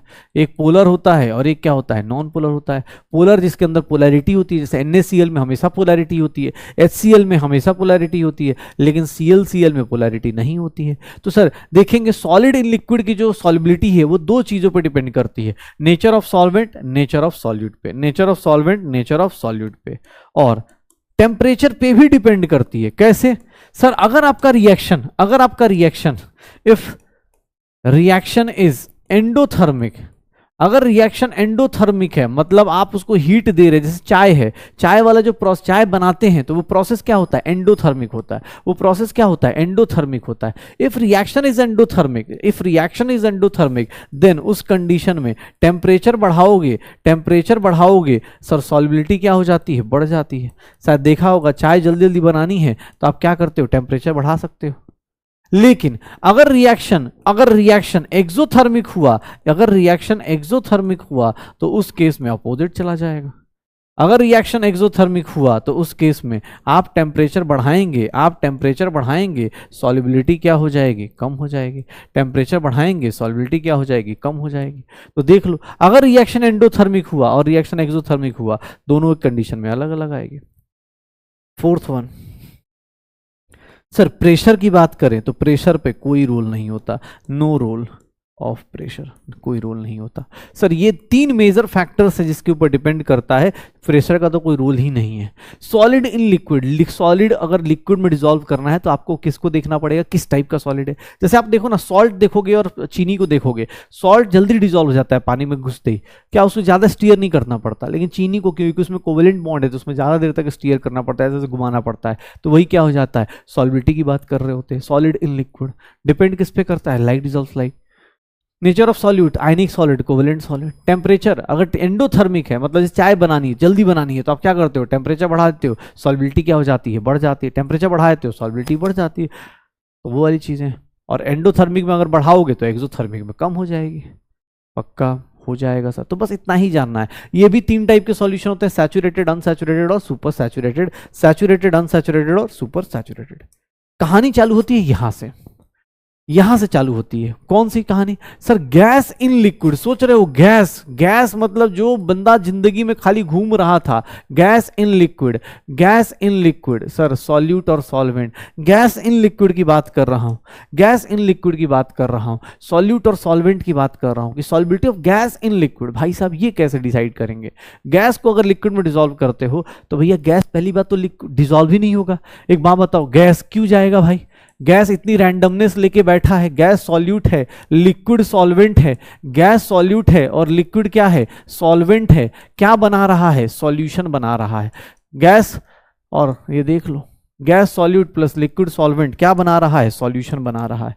अगर ये सॉल्यूशन बन रहा है ना, याद रखना ये प्रोसेस कभी भी ऑलवेज एक्सोथर्मिक। ये भैया जिंदगी में याद रखना, क्योंकि यार इस रिएक्शन में एक बहुत ही रैंडम आदमी, सोच रहे हो गैस सबसे ज्यादा रैंडम इंसान होता है जो किसी की बात नहीं मानता, वो लिक्विड में जाकर डिसॉल्व हो जाए। ऐसा तभी हो सकता है जब वो बहुत ज्यादा स्टेबल हो रहा हो, मतलब बहुत ज्यादा एनर्जी क्या करेगा, लूज करेगा। केमिस्ट्री में बोलते हैं कि जब आप स्टेबल होते हैं तो आप एनर्जी क्या करते हैं, लूज करते हैं। तो एक्सोथर्मिक होगा, बहुत ज्यादा एक्सोथर्मिक होगा। Gas solute plus liquid solvent always exothermic, exothermic बन जाएगा। ठीक है, अच्छा एक्सोथर्मिक हुआ तो यहीं पे बात कर लेते हैं। चलो इसकी बात करते हैं।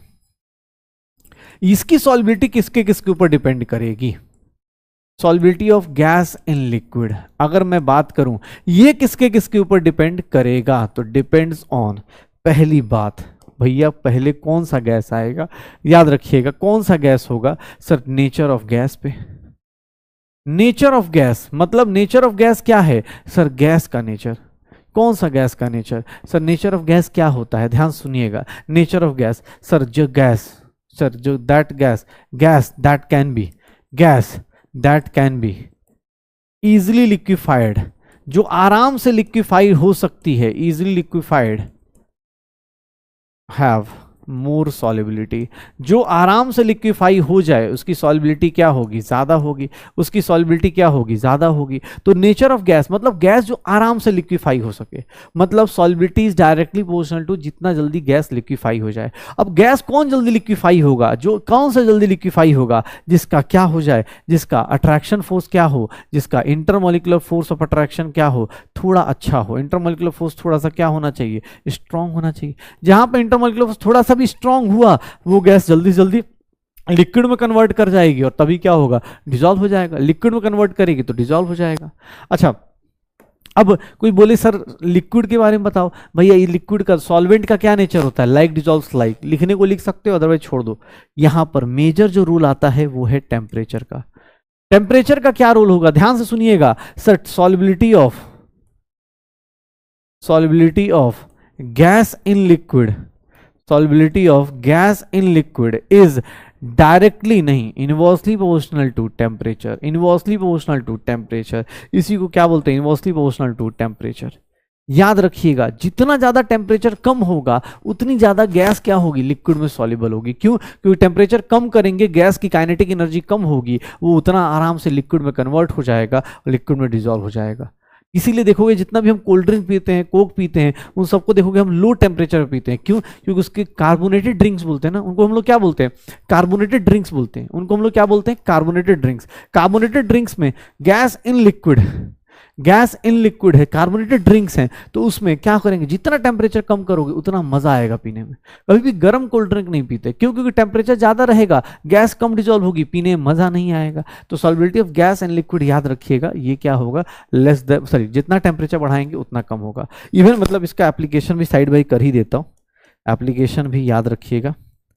एप्लीकेशंस, पहली चीज, जितने भी कार्बोनेटेड ड्रिंक्स हैं, जितने भी कार्बोनेटेड ड्रिंक्स, या हम जिसको सॉफ्ट ड्रिंक्स बोल देते हैं हम लोग, सॉफ्ट ड्रिंक्स जो होते हैं, सॉफ्ट ड्रिंक्स आर प्रिफर कहाँ करा जाता है sir? Low temperature, preferred at low temperature. क्यों भैया? क्योंकि जितना टेम्परेचर कम होगा उतना ज्यादा कार्बन डाइऑक्साइड क्या होगा? कार्बन डाइऑक्साइड उतना ज्यादा ड्रिंक में डिजोल्व हो जाएगा। दूसरा एप्लीकेशन कि सर एक्वेटिक स्पीसीज जितनी होती है ना, जैसे सुना होगा कि बर्फ जम गई सर लेकिन मछलियां जिंदा रहती हैं। कैसे जिंदा रहती हैं? एक्वेटिक स्पीसीज जितनी भी होती हैं ना, they feel more comfortable, they feel more comfortable. ये कब मोर कंफर्टेबल फील करती हैं? More comfortable in cold water as compare to hot water, as compare to hot water, as compare to hot water. मतलब more comfortable in cold water as compare to hot water.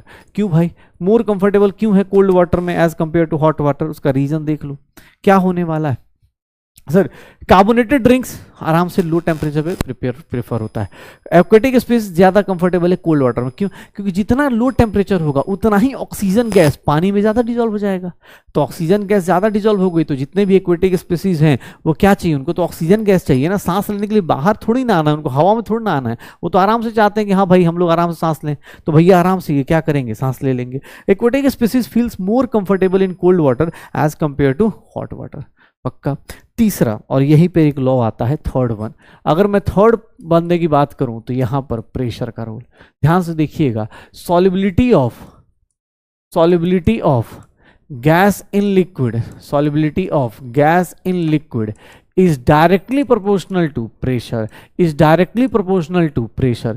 इसी को हम लोग एक नाम देते हैं and that is known as Henry's law। इसी को हम लोग नाम देते हैं that is known as Henry's law। ये क्या कहलाता है? Henry's law कि sir solubility of gas in liquid is directly proportional to pressure। जितना ज्यादा आप प्रेशर देंगे उतना ज्यादा वो क्या होगा? सॉल्युबल होगा। उतना ज्यादा लिक्विड में क्या होगा? सॉल्युबल होगा।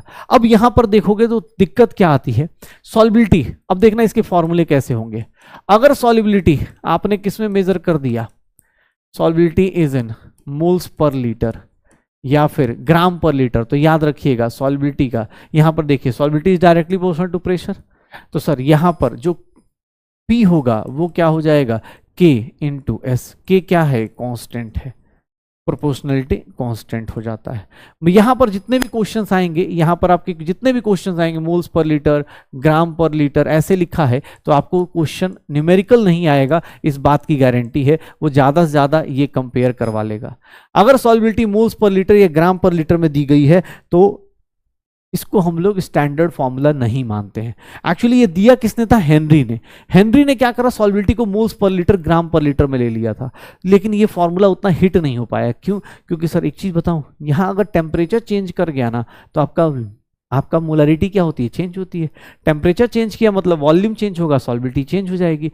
ये फॉर्मूला जो था ना ये फेल हो गया यहां पर। अब डॉल्टन ने बोला सुनो, डॉल्टन ने क्या किया? डॉल्टन ने बोला कि यार तुम लोग गलत तरीके से सॉल्युबिलिटी मेजर कर रहे हो। क्यों? क्योंकि एक बात बताओ, गैस के केस में मोल्स पर लीटर किसने बोला सॉल्युबिलिटी मेजर करने के लिए? गैस के केस में सॉल्युबिलिटी कैसे मेजर की जाती है? मोल फ्रैक्शन के टर्म्स में। तो यहां पर उन्होंने बोला कि भाई तुम गलत तरीके से मेजर कर रहे हो, अब की बार किसके टर्म में मेजर करो? मोल फ्रैक्शन के टर्म में मेजर करो।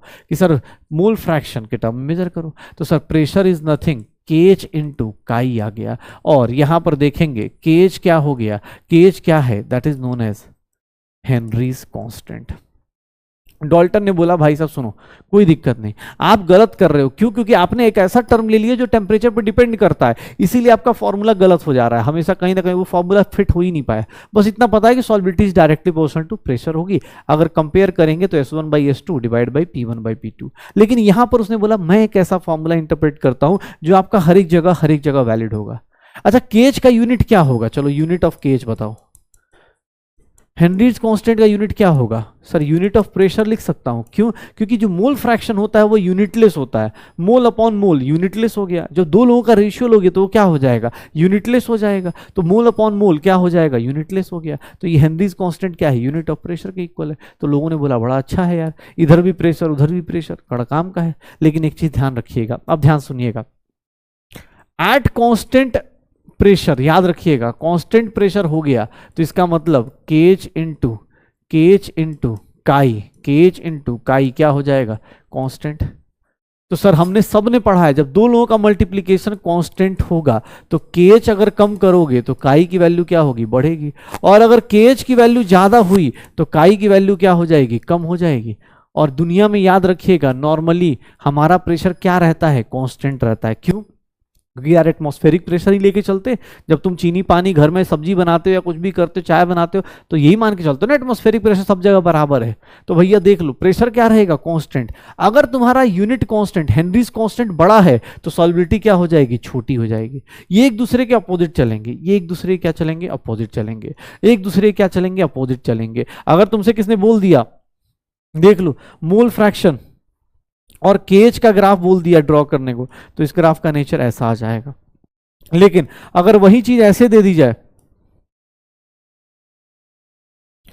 तो इसका स्लोप कितना आ जाएगा, केज आ जाएगा। तो बस यही है, इसी को बोलते हैं हेनरीज लॉ, और उसका डाल्टन ने इंटरप्रिटेशन अच्छे से किया। बस यहां ध्यान रखिएगा ये छोटी छोटी बातों का, केज क्या है। अच्छा एक चीज और, केज क्या है, हेनरीज कांस्टेंट है। ये सारा कुछ किस में पढ़ा, गैस इन लिक्विड में पढ़ा, गैस इन लिक्विड में पढ़ा। ध्यान सुनिएगा, अगर यही चीज ध्यान सुनिएगा, अगर यही सॉल्यूशन गैस इन लिक्विड के बदले सर गैस और गैस का बनता, गैस और गैस का सॉल्यूशन होता, गैस और गैस का मिक्सचर बनता, गैस और गैस का मिक्सचर बनता। बस यहां पे याद रखना है नॉन रिएक्टिव गैसेस होनी चाहिए।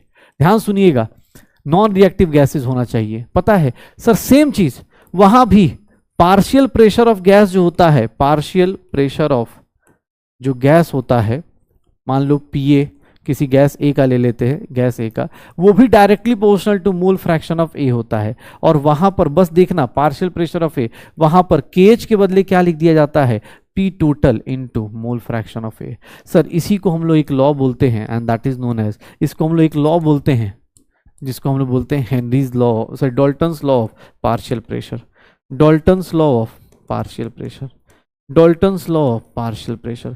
पार्शियल प्रेशर मतलब अपना इंडिविजुअल प्रेशर। सर यहां देखो गैस का अपना प्रेशर डायरेक्टली प्रोपोर्शनल टू क्या है, मोल फ्रैक्शन, लेकिन वो किस में है, गैस इन लिक्विड है। अगर गैस प्लस गैस होता तो उस केस में सर ये डायरेक्टली प्रोपोर्शनल टू तो मोल फ्रैक्शन आएगा, बट यहां पर क्या आ गया, टोटल प्रेशर। वहां क्या आ रहा है, केएच आ रहा है, वहां क्या आ रहा है, केएच आ रहा है। मतलब देख लेना अगर पार्शियल प्रेशर ऑफ बी बोला जाए तो सर क्या हो जाएगा, काई ऑफ बी इंटू क्या आ जाएगा, पी टोटल। तो ये क्या है, गैस इन गैस है, वो क्या है, गैस इन लिक्विड है। हेनरीज लॉ क्या है, gas in liquid, gas in liquid होगा तो उसके लिए वैलिड होगा। पक्का हो जाएगा सर, हो जाएगा, गैस इन लिक्विड के लिए वैलिड होगा, श्योर हो, डन।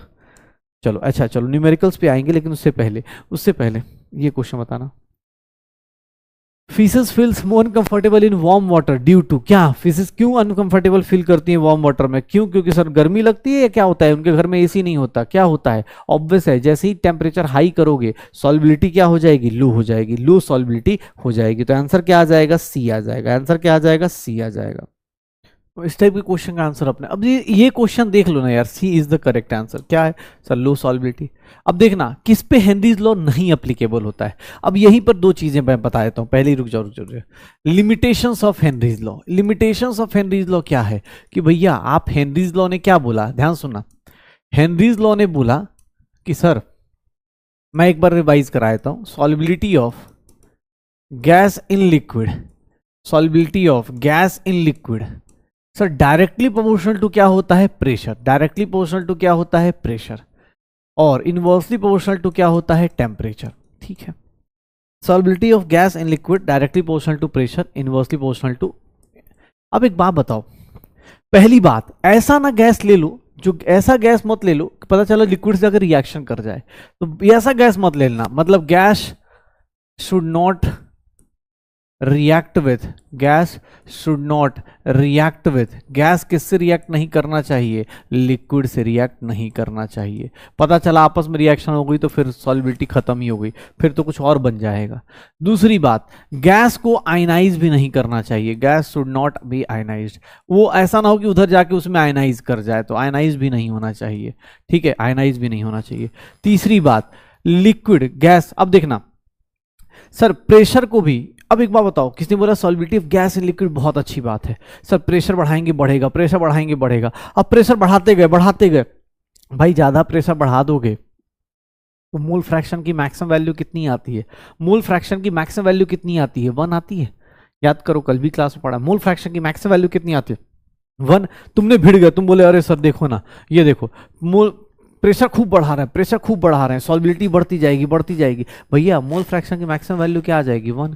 अब 1 आ गया मतलब आप ही हो, कोई और हो नहीं सकता। मतलब अगर मान लो प्रेशर ऑफ गैस बढ़ा रहे हो तो ऑब्वियस है मोल फ्रैक्शन ऑफ गैस बढ़ेगा। अब मोल फ्रैक्शन ऑफ गैस बढ़ते बढ़ते कितना हो गया, 1 हो गया। और जैसे ही गैस 1 हुआ, लिक्विड क्या हो जाएगा, 0, क्योंकि मोल फ्रैक्शन में एक ही आदमी 1 हो सकता है, दूसरा क्या होना पड़ेगा, 0। मतलब पता चला सॉल्यूशन ही खत्म हो गया, सॉल्यूशन ही आपका बर्बाद हो गया। तो इसलिए याद रखना, pressure should not be very high, pressure should not be very high. ऐसा नहीं कि प्रेशर हाई करते चले गए, प्रेशर हाई करते चले गए, भाई ऐसे तो फिर गया फिर तो, ठीक है। Pressure should not be high. And fourth one sir, temperature should not be very low. क्यों? क्योंकि अब सेम कॉन्सेप्ट लगाओ। कभी आप देखो ना, आप कभी एक्सपेरिमेंट करना हो, अगर घर वाले इजाजत दे दे तो ये स्टंट सारे आप घर वालों की परमिशन के साथ करेंगे। आप कोक की ना केन लेके और उसको फ्रीजर में डाल देना, वो ब्लास्ट कर जाएगा, ठीक है। क्यों? क्योंकि उसको भी पता है टेम्परेचर इतना भी लो मत कर देना, इतना भी लो मत कर दो, temperature should not be very low. क्यों? क्योंकि सर आप ज्यादा लो करना शुरू करोगे तो आप देखोगे, आपने कभी पेप्सी की या उसकी कोल्ड ड्रिंक की बोतल को कभी छोड़ दो फ्रीजर में, ठंड में पूरा जम जाएगा, ठीक है। Should not be very low.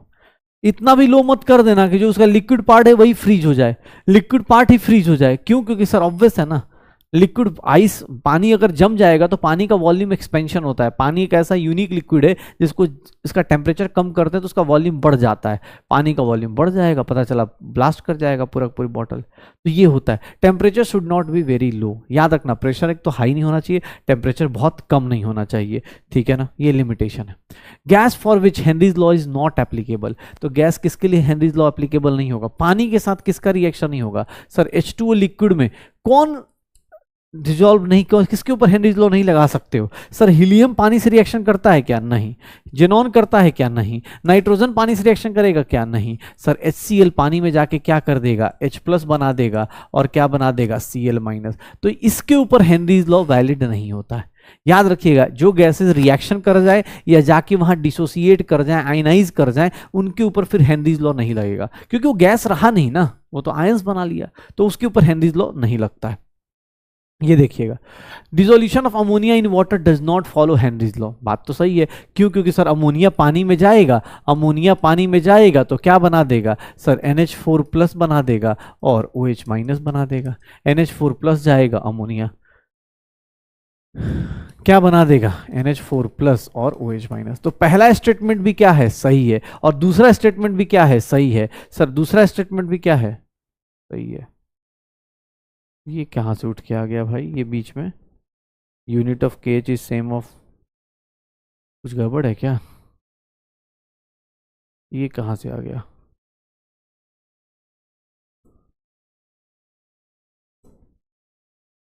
देख लो। तो ये क्या हो जाएगा सर इसका? हाँ, अरे यार कुछ गड़बड़ हो गया है। चलो, इसमें इस 2 क्वेश्चन हो गए शायद, यहाँ पर 2 क्वेश्चन हो गए, यहाँ पर एक क्वेश्चन और है। यहाँ पर इसका देख लो, ये दोनों स्टेटमेंट क्या है? सही है, असर्शन भी सही है, दोनों स्टेटमेंट सही है। ये देखना, यूनिट ऑफ KH किसके इक्वल होगा? यूनिट ऑफ KH किसके इक्वल होता है? प्रेशर के इक्वल होता है। यूनिट ऑफ KH किसके इक्वल होता है? प्रेशर के इक्वल। चलो यार, 2 क्वेश्चन आ गए, बताओ यार, खुशी मनाओ। Henry's law is not applicable at, किस पे एप्लीकेबल नहीं होता है? सर हाई प्रेशर पे एप्लीकेबल नहीं होता, लो टेम्परेचर पे एप्लीकेबल नहीं होता। सर हेनरीज कांस्टेंट की वैल्यूज दी गई हैं, मैक्सिमम सॉल्युबिलिटी पूछा जा रहा है। सॉल्युबिलिटी मैक्सिमम कब होगी? जब हेनरीज कांस्टेंट क्या होता है? याद करिएगा sir, pressure is equals to KH, जितना बढ़ाएंगे सर सॉल्युबिलिटी उतनी क्या हो जाती है? कम हो जाती है। मोल फ्रैक्शन की वैल्यू उतनी क्या हो जाएगी, कम हो जाएगी। सो केएच की वैल्यू जितनी हाई सॉल्बिलिटी उतनी कम, और सॉल्बिलिटी हाई तो केएच की वैल्यू सबसे कम। केएच की वैल्यू सबसे कम किसकी दिख रही है सर, गैस डी की दिख रही है, तो इसका मतलब डी ज्यादा सॉल्युबल होगा, D is more soluble than A B C. Partial pressure of gas दिया है, मतलब सबका प्रेशर दिया है, गैस हैविंग मैक्सिमम सॉल्बिलिटी, मतलब पार्शियल प्रेशर दिया हुआ है, प्रेशर देख के, pressure is directly proportional to क्या बोल सकते हैं, सॉल्बिलिटी बोल सकते हैं यार, यही होता है ना, pressure is directly proportional to क्या होगा, सॉल्बिलिटी। जिसका प्रेशर हाई उसकी सॉल्बिलिटी भी हाई, प्रेशर किसका हाई है, प्रेशर सी का हाई है, तो प्रेशर सी का हाई होगा, सॉल्बिलिटी भी उसकी हाई हो जाएगी, प्रेशर सी का हाई होगा, सॉल्बिलिटी भी उसी की क्या हो जाएगी, हाई हो जाएगी, पक्का देख लो भाई, हो जाएगा सर। तो ये हमारे पास gas in liquid solution, gas in liquid solution के ऊपर जो हम बात कर रहे थे, जिसपे हमने हेनरीज लॉ पढ़ा, ये पढ़ा कि भैया कोल्ड, अच्छा यहाँ पर हाँ एप्लीकेशंस ऑफ हेनरीज लॉ रह गया ना, कहाँ गया, यहाँ पर एप्लीकेशंस ऑफ हेनरीज लॉ, ये भी आजकल बहुत ज़्यादा इंपॉर्टेंट है क्योंकि नीट 2024-23 में पूछ रखा है। Applications of Henry's law, Henry's law के एप्लीकेशंस कहाँ कहाँ यूज़ करते हैं सर, एक तो हम लोग यूज़ करते हैं जितने भी हम लोग हाई एल्टीट्यूड्स पे रहने वाले लोग हैं, हाई एल्टीट्यूड्स पे रहने वाले लोग हैं, प्लीज़ इसको ये वाला पोर्शन जो थ्योरेटिकल पोर्शन है आप चाहे तो एनसीईआरटी से पढ़ सकते हैं। सर एक हाई एल्टीट्यूड्स पे एक प्रॉब्लम होती है, जितने लोग पहाड़ों पे रहते हैं ना उनके साथ एक प्रॉब्लम हो जाती है। हाई एल्टीट्यूड्स पे क्या प्रॉब्लम होती है कि सर हाई एल्टीट्यूड्स पे प्रेशर क्या होगा, एटमॉस्फेरिक प्रेशर कम होगा, तो ऑब्वियस ऑक्सीजन कम होगा, आपके ब्लड में ऑक्सीजन कम हो जाएगा, और इसीलिए हाई एल्टीट्यूड्स पे जो पर्सन होते हैं उनको प्रॉब्लम आती है, उस प्रॉब्लम का नाम होता है एनॉक्सिया। एनॉक्सिया मतलब देखोगे जितने भी हाई एल्टीट्यूड्स पे लोग रहते हैं उनको सांस लेने में, ये सुना होगा ना कि हम लोग जाते हैं जब पहाड़ों पे जाते हैं तो हमें सांस लेने में दिक्कत आ जाती है, क्यों, क्योंकि जब नॉर्मल लोग रहते हैं, नॉर्मल ग्राउंड पे रहते हैं तो हमें ऑब्वियस हमारे हिसाब से ऑक्सीजन मिल जाता है, लेकिन जैसे हम ऊपर जाएंगे हाई एल्टीट्यूड्स पे जाएंगे वहां पर क्या होता है सर, वहां पे एनॉक्सिया, मतलब वहां पे क्या होगा, कॉन्सेंट्रेशन आपकी बॉडी के अंदर, ब्लड के अंदर ऑक्सीजन कम हो जाएगा, और जब ऑक्सीजन कम होगा तो ऑब्वियस आप कम सोच पाएंगे, आप मतलब बोलते हैं ना पहाड़ों पे लोग सीधे साधे होते हैं, उतना पॉलिटिक्स नहीं करते, क्यों नहीं करते, मतलब ठीक है वो नेचर है, ऐसा नहीं उसको एक बेसिक लैंग्वेज में समझा रहा हूँ, क्योंकि वो सीधे साधे इसलिए होते हैं कि दिमाग में ऑब्वियस है भाई कम ऑक्सीजन है, ज़्यादा फालतू की चीज़ें नहीं सोचते, आराम से तुम भी कहीं पहाड़ों पर जाओ खूब नींद आएगी, मस्त जिंदगी जियोगे, वहाँ रिलैक्स जियोगे, क्योंकि भाई फालतू की चीज़ें नहीं करनी अपने को, ठीक है। तो हाई एल्टीट्यूड्स पे एक प्रॉब्लम आती है, प्रॉब्लम भी क्या होती है उसको बोलते हैं कि एनॉक्सिया। एनॉक्सिया क्या है sir, low oxygen gas, low O2 in blood, आप कम ऑक्सीजन रख लोगे ब्लड के अंदर। दूसरा स्कूबा डाइवर्स को देखोगे, तो स्कूबा डाइवर्स जो होते हैं, स्कूबा डाइवर्स नाम सुना है, अरे अभी मोदी जी तो गए थे लक्षद्वीप में। Scuba divers, actually scuba divers के साथ क्या हुआ कि स्कूबा डाइवर्स ना जब पानी के अंदर जाने शुरू हुए तो उन्होंने क्या बोला कि अरे भैया बहुत अच्छी बात है, पानी के अंदर जाओगे तो पानी का अपना प्रेशर होगा, एटमॉस्फेरिक प्रेशर तो है ही है, जैसे हम नॉर्मली खड़े हैं तो हमारे ऊपर क्या लग रहा है, एटमॉस्फेरिक प्रेशर, जब पानी के अंदर जाएंगे तो ऑब्वियस है पानी का भी अपना प्रेशर लगेगा, तो जब प्रेशर बढ़ गया तो ऑब्वियस है ऑक्सीजन गैस खूब क्या करेगा, ऑक्सीजन गैस किस में कन्वर्ट हो जाएगा, ऑक्सीजन गैस एयर खूब ब्लड में खूब डिसॉल्व होगा। अब एयर के अंदर क्या है, ऑक्सीजन भी है और नाइट्रोजन भी है, ऑक्सीजन गैस तो चलो अच्छी बात है, ऑक्सीजन जितना ब्लड में जाएगा ना हमें अच्छा लगेगा, हमें अच्छा लगता है, क्यों, क्योंकि ऑक्सीजन जितना जाएगा हमारा हीमोग्लोबिन उतना ज़्यादा ऑक्सी हीमोग्लोबिन बना देगा, उतना ज़्यादा अच्छा खुश हो जाएगा। लेकिन अब नाइट्रोजन गैस घुस गया, नाइट्रोजन गैस क्या कर रहा है, उसको तो कोई मतलब नहीं ब्लड से, नाइट्रोजन क्योंकि तुमने प्रेशर बढ़ाया तो ऑक्सीजन भी डिसॉल्व होगा तो नाइट्रोजन भी होगा, भाई नाइट्रोजन की क्वांटिटी ज़्यादा भी होती है तो नाइट्रोजन भी डिसॉल्व होगा। अब स्कूबा डाइवर्स अंदर गए, प्रेशर बढ़ा, अच्छा लग रहा है, ऑक्सीजन ज़्यादा डिसॉल्व हो रहा है, मज़ा आ रहा है, कोई दिक्कत नहीं, लेकिन जैसे ही वो ऊपर आते हैं होता क्या है, सडनली प्रेशर क्या हो जाएगा, कम। अब सडनली प्रेशर कम हुआ तो अब नाइट्रोजन गैस जो ब्लड के अंदर जा चुकी है वो क्या करनी शुरू करती है, बाहर निकलनी शुरू करती है, ब्लड के अंदर जा चुकी है वो बाहर निकलनी शुरू करती है, और जब गैस लिक्विड से बाहर आता है बबल्स बनते हैं। अगर आपको एग्जांपल देखना हो, पेप्सी की बोतल को थोड़ा सेक करके ऐसे हिला के खोल देना, बबल्स निकलते हुए दिख जाएंगे। सर सेम चीज़ आपकी बॉडी के अंदर होना शुरू हो जाए। सोचो स्कूबा डाइवर्स अंदर जाते थे तो कुछ फर्क नहीं पड़ता था, जैसे ही बाहर आते थे ना सडनली उनके ब्लड वेन से क्या होता था, बबल्स बनने चल जाते थे और नसें फट जाती थी उनकी। इसी प्रॉब्लम को क्या बोला गया है, स्कूबा डाइवर्स की ये जो प्रॉब्लम थी इसको हम लोग बोलते हैं बेंड्स। ये कब आती है, जब sir away towards the surface, जब ऊपर आते हैं तब होता है, टुवार्ड्स द सरफेस जो होती है उसके कारण होता है। और ये किसके कारण होता है, नाइट्रोजन बबल्स बन जाते हैं, नाइट्रोजन बबल्स इन ब्लड, और नाइट्रोजन बबल्स इन ब्लड बन गए, उसके कारण पूरा वेन्स कैपिलरी सब क्या हो जाएंगे, मतलब फटनी शुरू हो जाएंगे।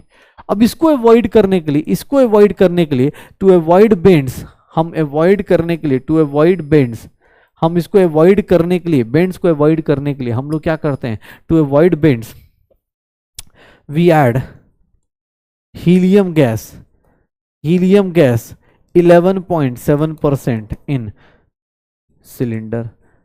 मतलब जिसमें ऑक्सीजन गैस होता है, नाइट्रोजन गैस होता है, उसमें हीलियम गैस ऐड कर देते हैं।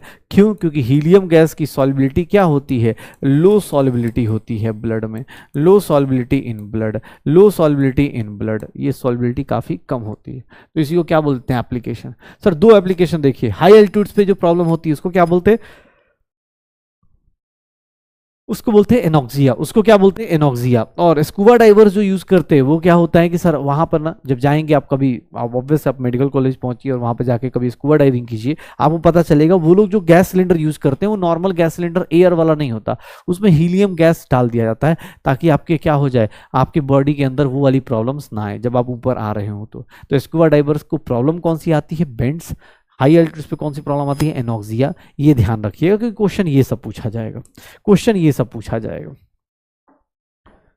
ठीक है, चलो। तो हमारे पास लिक्विड, सॉलिड इन लिक्विड हो गया, गैस इन लिक्विड हो गया। अब बात करते हैं लिक्विड इन लिक्विड की। लिक्विड इन लिक्विड को थोड़ा ध्यान सुनिएगा क्योंकि यहां पर लिक्विड लिक्विड दो टाइप के होंगे। एक दो देखो, वोलाटाइल लिक्विड, दो वर्ड यूज करूंगा मैं, वोलाटाइल और नॉन वोलाटाइल। वोलाटाइल का मतलब क्या होता है कि सर जो वेपर्स बना देता है। वोलाटाइल लिक्विड मतलब जैसे पेट्रोल है, पेट्रोल क्या है, विद इन सेकंड वेपर्स बना देता है। लेकिन पानी को सर देखेंगे आराम आराम से, पानी एक गिलास रख दीजिए 2 दिन में भी जाके इवेपोरेट करेगा। सर पानी क्या हम लोग के लिए हो जाता है जल्दी, मतलब ऐसे तो कर ही जाता है, लेकिन हाँ हम बोल सकते हैं जो जल्दी वेपर नहीं बनाता उसको क्या बोल देंगे, नॉन वोलाटाइल। अब मैं सॉल्ट रख दूं, सॉल्ट क्या होगा, सॉल्ट रख दूं, सॉल्ट को पानी के साथ डिसॉल्व करके रख दूं तभी भी तुम्हें पता है पानी वेपर बना लेगा, सॉल्ट वेपर नहीं बनाएगा।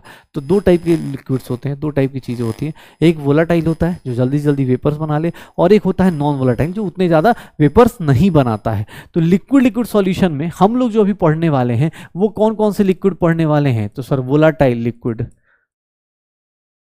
Volatile liquid. Sir volatile liquid liquid solution मतलब दोनों के दोनों क्या बना रहे हैं, अपना अपना क्या बना रहे हैं, sir volatile liquid liquid solutions. मतलब हम लोग क्या बनाना चाह रहे हैं कि सर दोनों के दोनों वेपर्स बनाना है, दोनों के दोनों क्या करते हैं, वेपर्स बनाते हैं, दोनों के दोनों क्या करते हैं, वेपर्स बनाते हैं। वोलाटाइल लिक्विड लिक्विड सॉल्यूशंस बोलते हैं इसको हम लोग कि sir volatile liquid liquid solution. मतलब देखना ध्यान से, अब सीखिएगा यहां पर फिर लॉ भी बता दूंगा। मैंने एक लिक्विड का सॉल्यूशन बनाया,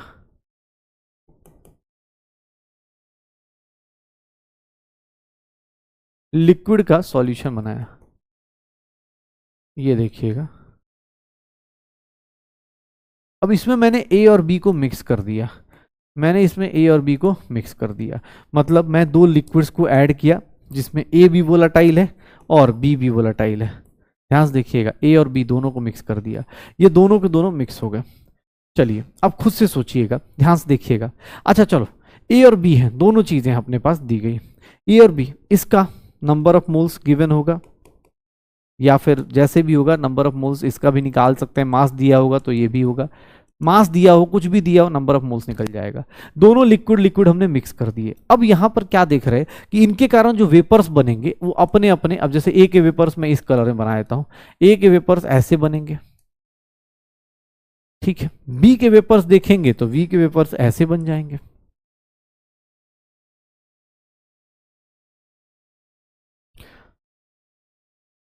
सर सबके वेपर्स बनेंगे, ए के ही बनेंगे बी के ही बनेंगे, दोनों के बनेंगे। ध्यान सुनिएगा, लिक्विड लिक्विड सॉल्यूशन में क्या क्वेश्चन पूछा जाता है, लिक्विड लिक्विड सॉल्यूशन में एक लॉ आता है that is known as Raoult's law. इसको हम लोग क्या बोल देते हैं, राउल्ट्स लॉ। राउल्ट्स लॉ क्या बोलता है कि भैया for volatile liquid liquid solution, for volatile liquid solutions at constant temperature, at constant temperature, constant temperature पे देखेंगे तो जो अपने पास vapour pressure of, vapour pressure of, vapour pressure of,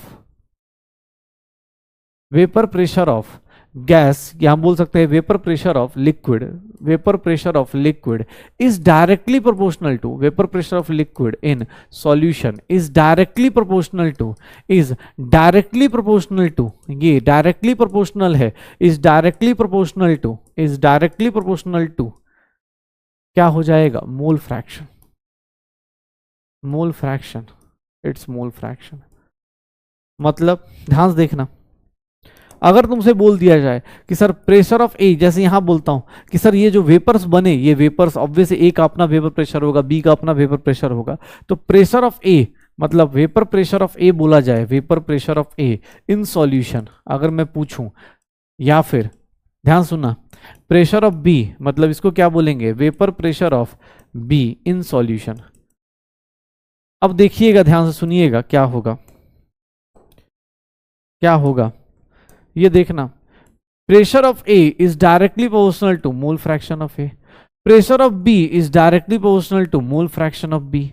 sir अब यहां पर प्रोपोर्शनलिटी कांस्टेंट कैसे हटाएं, तो प्रोपोर्शनलिटी कांस्टेंट हटाने के लिए हम लोग क्या करते हैं, P A is nothing P not A का ये लिख देते हैं, ध्यान से सुनिएगा, यहां पर भी, यहां पर P B is nothing P B not into chi B लिख देते हैं, पी बी नॉट इंटू क्या लिख देते हैं, काई बी लिख देते हैं, यही लिख देते हैं, पी ए नॉट काई बी, पी बी नॉट काई बी, यही लिख देते हैं। ध्यान से देखिएगा, पी ए नॉट क्या होता है, vapour pressure of, vapour pressure of pure A, pure A मतलब अकेला ए होता तो वो कितना वेपर प्रेशर बनाता, क्योंकि ऑब्वियस अकेला होता तो क्या होता, ज्यादा बनाता वेपर, क्योंकि अभी बी है तो इसलिए ऑब्वियस है, उसके कारण क्या हो जाएगा, कम हो जाएगा। Vapour pressure of pure B, अगर प्योर बी अकेला होता, अकेला ए होता तो उसका कितना बनता, पी ए नॉट, अकेला बी होता तो उसका कितना बनता, पी बी नॉट। कम क्यों बन रहा है सर, याद रखिएगा, pressure A P A is less than P not a, क्यों सर ऐसा क्यों हो रहा है, क्योंकि भाई एक बात बताओ, तुम्हारा अगर अकेले होते, तुम खुद सोचो, अकेले होते तो जितना हीट ए को मिलता ऑब्वियसली ज्यादा बनाता, अब क्या हो रहा है, दोनों में हीट डिवाइड हो रही है तो दोनों में कम वेपर्स बनेंगे, तो इसी को हम लोग क्या बोल देते, इसी को हम लोग क्या बोल देते कि sir vapour pressure P A, P B की बात करें, P B is less than P not B. क्यों, क्योंकि सर देखो ना, ये प्योर ए है, अगर अकेला ए होता तो ऑब्वियस सारी की सारी हीट उसको मिलती, अकेला वेपर बनाता, खूब जमजम के वेपर बनाता, लेकिन अगर अब कोई आ गया साथ में तो ऑब्वियस हीट अब क्या करनी पड़ेगी, बांटनी पड़ेगी, तो इसलिए देख लो vapour pressure of A P not A into chi A, P B is equal to P not B chi B. और ये सारे के सारे नॉन रिएक्टिव होते हैं, तो अगर कोई तुमसे पूछ दे टोटल प्रेशर बताओ, टोटल प्रेशर ऑफ सॉल्यूशन बताओ, तो तुम क्या लिख दोगे, sir total pressure of solution क्या होता है, P A plus P B, और इसी को क्या लिख देते हैं, इसको क्या लिख देंगे, P not A chi A plus P not B chi B, क्या लिख देंगे, P not A chi A plus P not B chi B, हो गया। इंडिविजुअल प्रेशर किसका क्या है, तो इंडिविजुअल प्रेशर देख लो सर, देख लो एक चीज, हेनरीज लॉ में भी individual pressure directly proportional to mole fraction, Dalton's law में भी individual pressure directly proportional to mole fraction, Raoult's law में भी individual pressure directly proportional to mole fraction. देख लो सारे के सारे जगह पे डायरेक्टली प्रोपोर्शनल है, लेकिन हर एक जगह प्रोपोर्शनलिटी कांस्टेंट अलग अलग आ रहा है।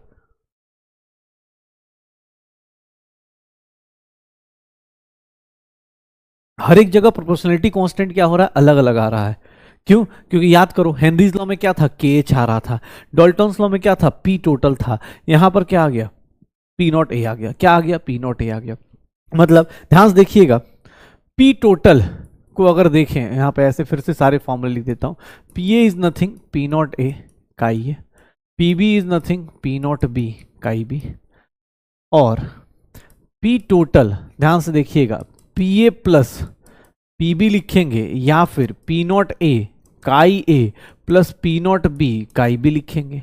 अच्छा एक बात बताओ, किसने बोल दिया कि सर काई ए प्लस काई बी को क्या लिख सकते हो आप, वन लिख सकते हो, काई ए प्लस काई बी को क्या लिख सकते हो, वन लिख सकते हो। तो सर मुझे ना एक के टर्म में बताओ, एक के मोल फ्रैक्शन के टर्म बताओ, एक के टर्म में बताओ कैसे निकालूंगा। तो देखिएगा मैं ऐसे भी तो लिख सकता हूं, पी टोटल को कैसे लिख सकता हूं, पी नॉट ए, ध्यान से देखिएगा कैसे लिखूंगा, इसको मैं अगर काई ए रहने दूं, पी नॉट बी इंटू ये क्या लिख दूं, वन माइनस काई ए लिख दूं, P total P not A chi A plus P not B minus P not B chi A, ये हो गया पक्का। अब देखना P total P not B हो गया प्लस का ये कॉमन ले लो। अब तुम चाहो तो अब मजे लेते रहो इसके। अब ऐसे ऐसे इक्वेशंस भी लिख के ना सकते कि सर देखिए ना पी टोटल आपने ये फॉर्मूला लिखा था, पहले आपने ये फॉर्मूला लिखा था, मैंने ऐसा लिख दिया तो बुरा थोड़ी ना मान जाऊंगा मैं। सर सेम ही चीज तो है, बस लिखने का तरीका अलग अलग कर दिया। आपने काई बी के बदले क्या पुट कर दिया, 1 माइनस काई ए। अब कोई बोले नहीं सर मैं बुरा मान जाऊंगा, मैं सर मुझे ना ऐसे पसंद नहीं। आप सर एक काम कीजिए, कोई बोले सर आपने काई ए के टर्म्स में लिखा, एक काम करो सर ऐसा भी तो लिख सकते थे। भाई तेरी मर्जी है। अब तुम भाई अगर मैथ समझ रहे हो तो ये मैथ समझ जाओ कि अरे कुछ नहीं मजे लिए जा रहे। ये देखो ना,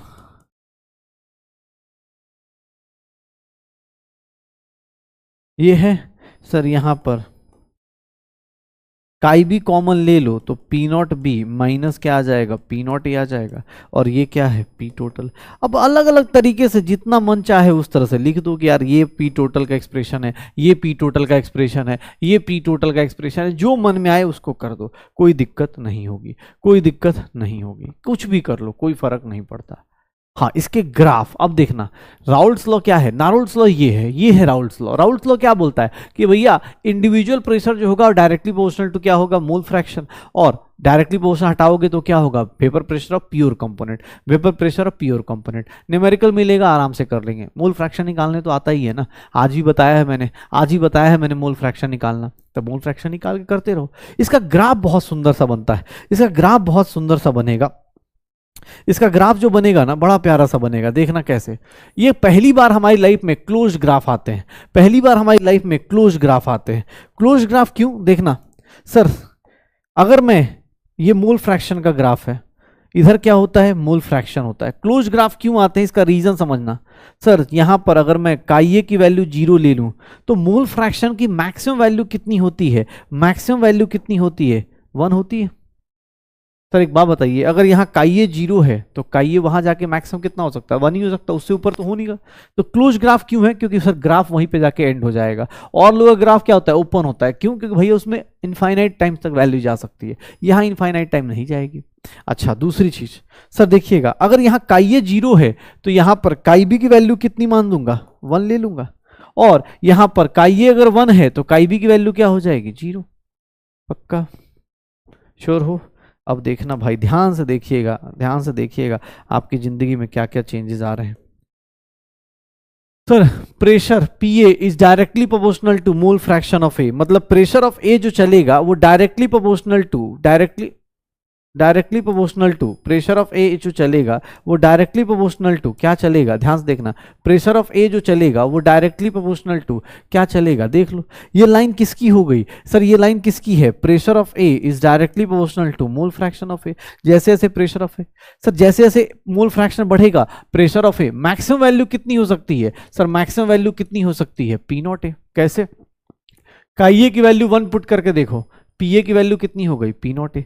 ये किसकी लाइन है सर, ये किसकी लाइन है, P A is directly proportional to chi A. Sir यहां से क्यों शुरू किया और वहां खत्म क्यों हो रहा है, क्योंकि यही इसकी मैक्सिमम वैल्यू हो सकती है।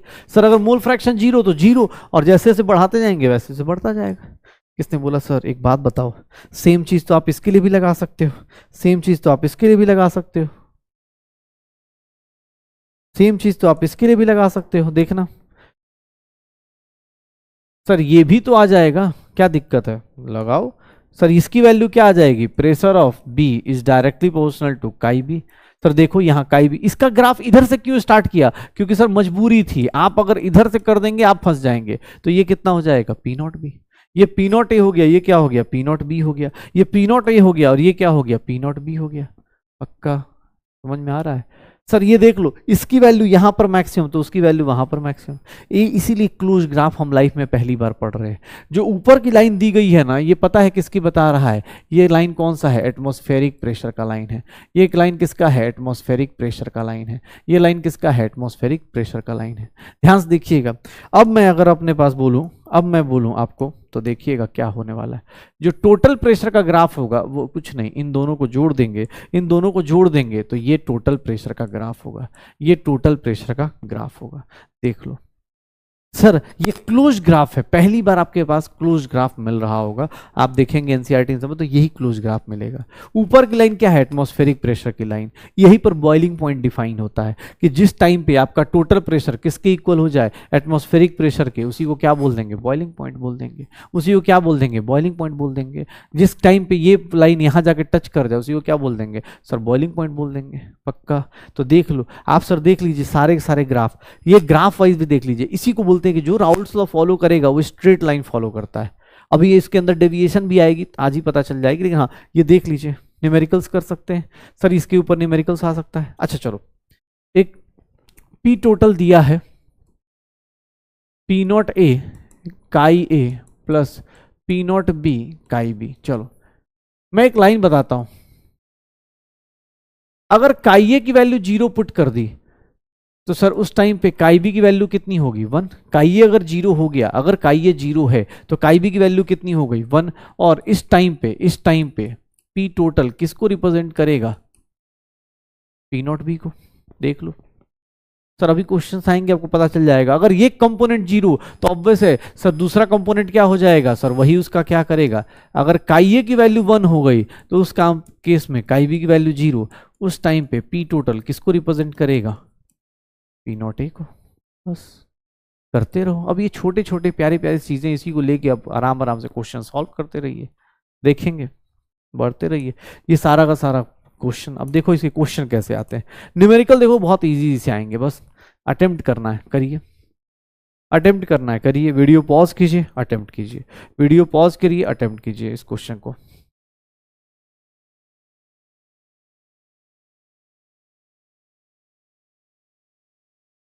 वीडियो पॉज करके अटेम्प्ट कर लीजिए। क्या होगा, वेपर प्रेशर ऑफ टू पे, सर पी नॉट ए और पी नॉट बी दिया है, देखो एग्जाम हॉल में पहले ये लिख लो, पी नॉट ए कितना दिया है 100, पी नॉट बी कितना दिया है सर 80 दिया है, ठीक है, पी नॉट बी 80 दिया है, ठीक है। टोटल प्रेशर पूछ रहा है किसको, सर एक बात बताइए, नंबर ऑफ मोल्स, एन ने वैल्यू दी है 2 मोल्स, एन बी की वैल्यू कितनी दी है sir 3 moles, what is mole fraction of A, sir अपने moles divide by total moles, what is mole fraction of B, sir अपने moles divide by total moles, यही होगा। सर चलिए चालू हो जाते हैं, पी टोटल निकाल देना है। पी टोटल कैसे निकालेंगे, sir P not A chi A plus P not B chi B, calculation कर लो। पी नॉट ए कितना है 100, पी नॉट काई ए कितना है 10, ये कितना है 80, ये कितना है 3/5, ये कितना हो जाएगा 20, ये कितना हो जाएगा 16, 20 इंटू 2 40 प्लस 48 कितना हो जाएगा 88 आ जाएगा क्या, 88 आ जाएगा क्या, आंसर क्या आ जाएगा सी, आंसर क्या आ जाएगा सी। पक्का देख लो, निकाल दो। अब इस तरह क्वेश्चन आए हैं उसके क्वेश्चन अटेम्प्ट करिए। चलिए फिर से वीडियो पॉज कीजिए, अटेम्प्ट कीजिए, प्यारा सा क्वेश्चन है। क्या होगा, वेपर प्रेशर, टोटल प्रेशर दिया हुआ है, पी टोटल दिया हुआ है, पी टोटल दिया है, mole fraction of ethyl alcohol दिया हुआ है, इथाइल अल्कोहल का मोल फ्रैक्शन कितना है 0.6, तो ऑब्वियस है प्रोपाइल अल्कोहल का कितना हो जाएगा 0.4 हो जाएगा, क्यों, क्योंकि सर दोनों का मिला के 1 ही होना है। Sir what is P total, P total की वैल्यू देखेंगे तो पी टोटल की value P not of ethyl alcohol into mole fraction of ethyl alcohol plus P not of propyl alcohol into mole fraction of into mole fraction of propyl alcohol, यही होगा शायद। बस चालू हो जाओ। पी टोटल कितना है 290, पी नॉट इथाइल कितना है, पी नॉट इथाइल नहीं निकालना है, वही तो निकालना है, तो पी नॉट इथाइल नहीं पता, ठीक है चलो कोई दिक्कत नहीं। मोल फ्रैक्शन ऑफ इथाइल कितना है, तो 0.6 है, 0.6 है। Mole fraction of P not of propyl कितना है 200 इंटू 0.4 है। तो देख लो अब ये कितना हो गया 290, उधर से वो कितना आएगा 80 आएगा बाहर, ये P not of ethyl into 0.6, ये कितना हो गया 210, पी नॉट ऑफ इथाइल कितना आ जाएगा 210/0.6, पॉइंट ऊपर गया 6 से कर दो, 6 क्या आ जाएगा, ये 6 से डेसिमल ऊपर चला गया 210, तो कितना हो जाएगा यार 6 3 जा 18, 350 आ जाएगा, 350 इज द करेक्ट आंसर। देख लो भाई, आपको अब एग्जाम हॉल में मोल फ्रैक्शन डायरेक्ट भी दिया जा सकता है, नहीं भी दिया जा सकता है, कोई फर्क नहीं पड़ रहा। आप सीधा सीधा ये सोचो कि मुझे ये क्वेश्चन कैसे कम टाइम में ज्यादा जल्दी अटेम्प्ट कैसे किए जा सकते हैं, कम टाइम में ज्यादा अटेम्प्ट जल्दी कैसे किए जा सकते हैं। देखो यहां पर निकालो,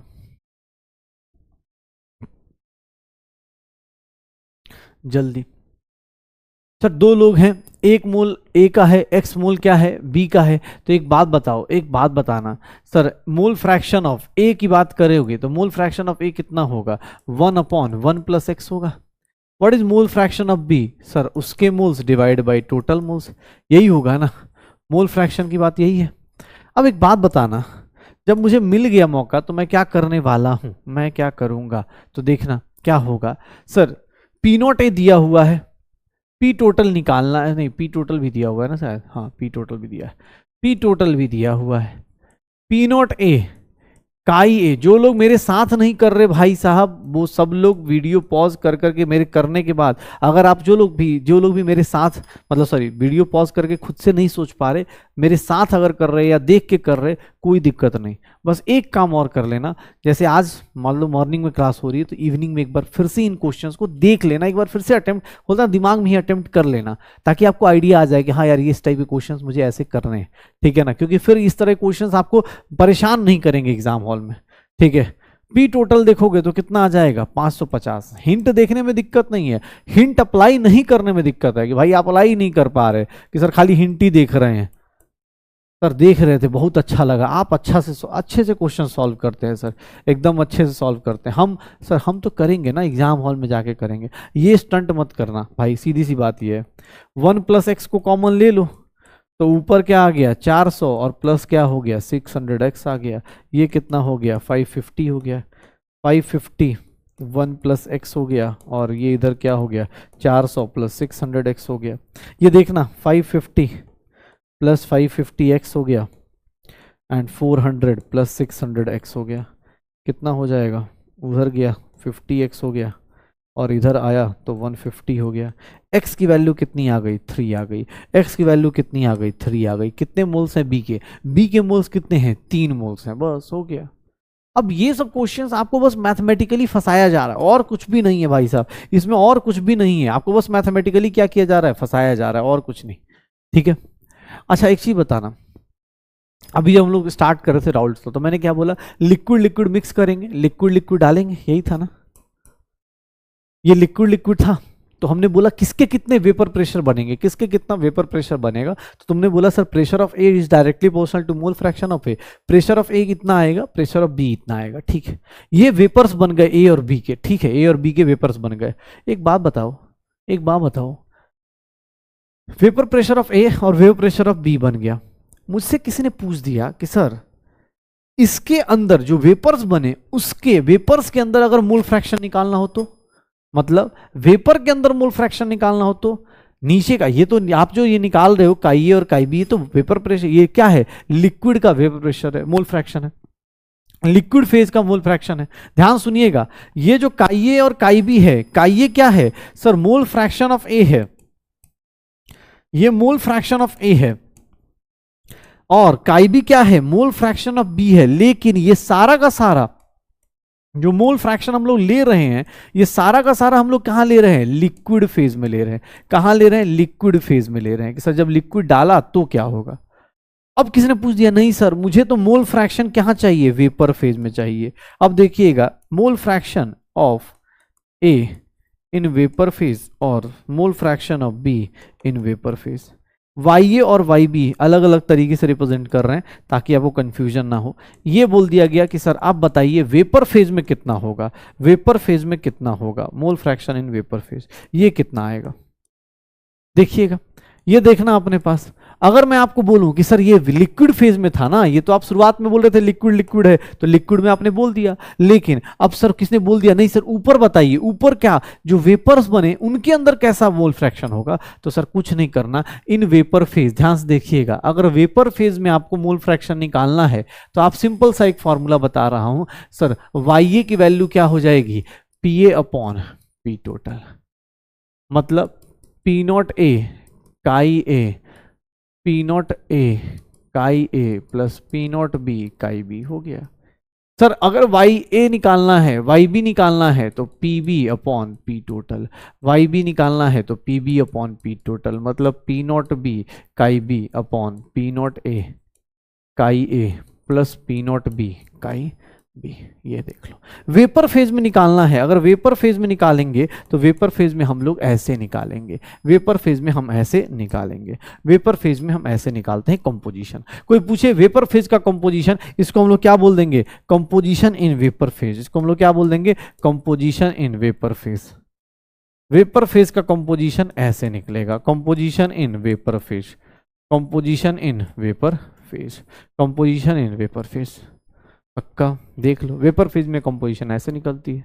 श्योर हो, देख लो, ये छोटी छोटी चीज़ें, ये छोटी छोटी बातें, प्यारी प्यारी सी बातें सीख लेंगे। श्योर है, पक्का। तो ये कंपोजिशन इन वेपर फेज हो गया। अब आप क्वेश्चंस देखोगे न्यूमेरिकल्स में, हो सकता है अगली बार न्यूमेरिकल में आपको क्या पूछ दिया जाए, कंपोजिशन इन वेपर फेज पूछ दिया जाए, तो डरना नहीं है। देखना ये तो एट द, ये चलो ये क्वेश्चन भी करो, ये भी अच्छा सा क्वेश्चन है। कंपोजिशन वेपर फेज वाला क्वेश्चन कहाँ है, चलो कोई नहीं, कल करा दूंगा, आज नहीं लेके आया गलती से, कोई बात नहीं, अभी करो। इस क्वेश्चन को देखो, बहुत लंबा चौड़ा क्वेश्चन, लेकिन अब सॉल्यूशन देखोगे ना बहुत इजी लगेगा, बस देखने में लंबा चौड़ा लग रहा है। एक कंडीशन दी गई है, पहली कंडीशन पढ़ो, the vapour pressure of an ideal solution containing 1 mole of A, 1 mole of A and 3 moles of B is 550 mm of Hg, इतना दिया गया है। At the same temperature if 1 mole of B is added to this solution, मतलब पहली condition में एक बात बताओ, पहली कंडीशन यहीं पे खत्म हो गई, तो एक काम करते हैं ना, पहली कंडीशन पे इक्वेशन बना लेते हैं, पहली कंडीशन पे इक्वेशन बना लेते हैं। पहली कंडीशन में इक्वेशन क्या होगा, पहली कंडीशन में सर अगर मैं देखूं केस 1, पहले कंडीशन में आपका इक्वेशन जो आएगा सर क्या आएगा, 1 मोल ऑफ ए है, 3 मोल्स ऑफ बी है, sir 550 is nothing P not A, mole fraction of A कितना होगा sir, mole fraction of A 1/4 होगा, P not B sir mole fraction of B कितना होगा 3/4 होगा, यही होगा। देख लो सर टोटल मोल्स कितने हैं, 5 ही तो हैं, 4 ही तो हैं, तो सर ये हो गया 550 is nothing P not A plus 3 P not be upon 4 हो गया। ये 4 को लाके इधर मल्टीप्लाई कर दो, 2200 P not A plus 3 P not B हो गया। सर ये एक कंडीशन एक लेके हम आ गए। केस 2 क्या बोलता है, केस 2 क्या बोल रहा है कि अगर आप 1 मोल बी को डाल दोगे, अगर 1 मोल डी बी का डाल देते हो, 1 मोल अगर बी का डालते हो तो वेपर प्रेशर कितने से बढ़ जाता है, 10 से बढ़ जाता है, 10 से बढ़ जाता है। मतलब सर आप अगर देखें तो ये प्रेशर कितना हो जाएगा 560, कब, जब पी नॉट ए इंटू, अब बी का वेपर प्रेशर, बी का मोल्स बढ़ाया है, ए का मोल तो वही रहा, तो ए के मोल्स तो 1 रहे, लेकिन हाँ टोटल मोल्स कितने हो जाएंगे, अब 5 हो जाएंगे। पहले कितने मोल्स थे, 1 मोल ए का, 3 मोल किसका था, बी का, तो वहां पर 1/4 आया, 3/4 आया।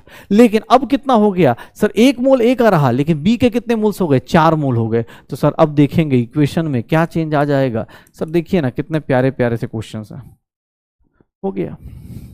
अब 560 is nothing P not A plus 4 P not be upon 5, ये 0 0 और 2800 P not A plus 4 P not be, ये हो गया। ये सेकंड इक्वेशन आ गई। अब इन दोनों को लेके सॉल्व कर लेंगे, यही आंसर लेके आ जाएगा हमारे लिए, यही आंसर लेके आ जाएगा। इन दोनों इक्वेशंस को लेके सॉल्व कर लीजिए। यहाँ पर मैं अब मैथमेटिकल इक्वेशन यूज कर देता हूँ, P not A plus 3 P not B क्या हो जाएगा, ये 600 हो गया, माइनस माइनस माइनस ये कैंसिल आउट, और ये कितना हो गया is equals to P not B. P not B की वैल्यू कितनी आ गई, 600 आ गई। पी नॉट बी की वैल्यू कितनी आ गई, 600 600, यही आंसर होगा। बाकी पी नॉट ए निकाल लो, पी नॉट ए यहाँ 600 इंटू 3 1800 हो गया, ठीक तो है, तो यही आंसर आएगा। पी नॉट बी आ गया तो पी नॉट ए निकाल दो, पी नॉट ए किसी इक्वेशन में पुट करके निकाल दो। पी नॉट ए कितना हो गया 2200 माइनस 3 इंटू 600 क्या हो जाएगा सर 400 आ जाएगा, निकाल दे, यही है अपना आंसर। पक्का देखो प्यारे से क्वेश्चन का छोटा सा और प्यारा सा क्वेश्चन का आंसर आएगा। ये क्वेश्चन देखो, पहले मैं चाहता हूं वीडियो पॉज करके एक बार अटेम्प्ट करो, तुम लोग एक बार अटेम्प्ट करके देखो, बहुत प्यारा सा क्वेश्चन है भाई। कैसे निकालोगे इसको, कैसे निकालोगे, किस तरह से अटेम्प्ट होगा ये,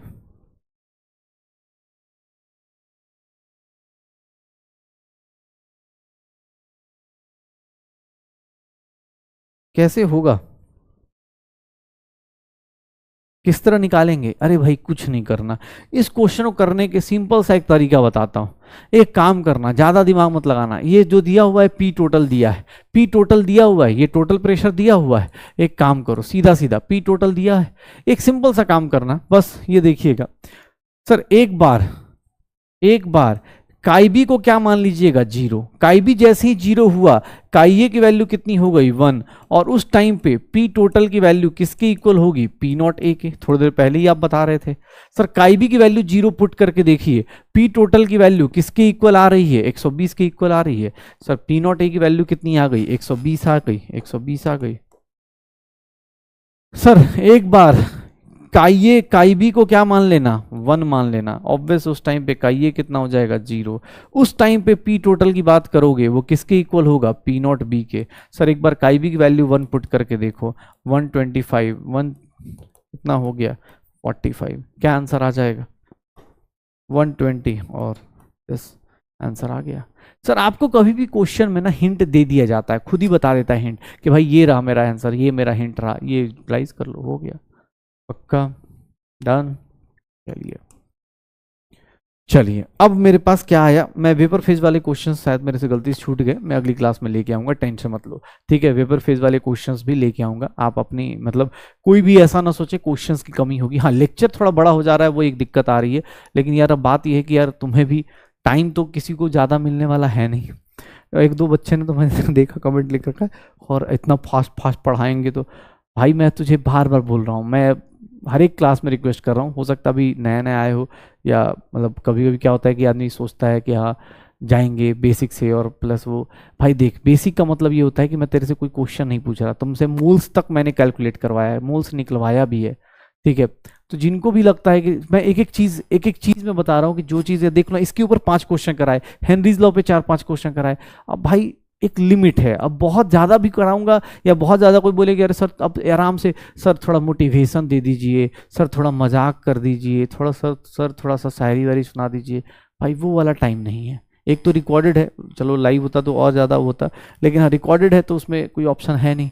रिकॉर्डेड है तो फ़ायदा तुम्हें होने है वाला है, क्यों? क्योंकि जो पढ़ने वाले बच्चे हैं वो स्पीड में कर लेते हैं, वो क्या करते हैं, क्वेश्चन अटेम्प्ट किया, फिर क्या करेंगे भाई, फटाफट सॉल्यूशन देखेंगे, आगे बढ़ेंगे, और डबल टाइम स्पीड में लिखने का काम करते नहीं है, क्योंकि इस टाइम लिखने का कोई फायदा नहीं, क्योंकि आपकी क्लास ही आप अटेंड कर लो, डीपीपी अटेंड कर लो, यही बहुत है आपके लिए। PYQs कर लो, 45 डेज नीट वाला बुक कर लो, कोई भी कर लो, बस कर लो, इतना ही बहुत है। वो भी नहीं हो पाएगा, 2-3-4 अभी 4 दिन हुए, 4 दिन में ही कुछ ना कुछ किसी का कुछ छूट गया होगा, बैकलॉग हो गया होगा, रियलिटी यही है। तो भाई लंबे टर्म में देखोगे ना, अभी 4 दिन में ये हालत है, 1 हफ्ता 2 हफ्ते के बाद भीड़ कम हो जाती है, फिर वो अभी मतलब कल ही हम लोग फिर उम्मीद भी देखने जाएंगे, उम्मीद भी स्टार्ट हो जाएगी, तो फिर लगेगा अरे यार क्रैश कोर्स में सही से नहीं हो पा रहा, उम्मीद में चल लेते हैं।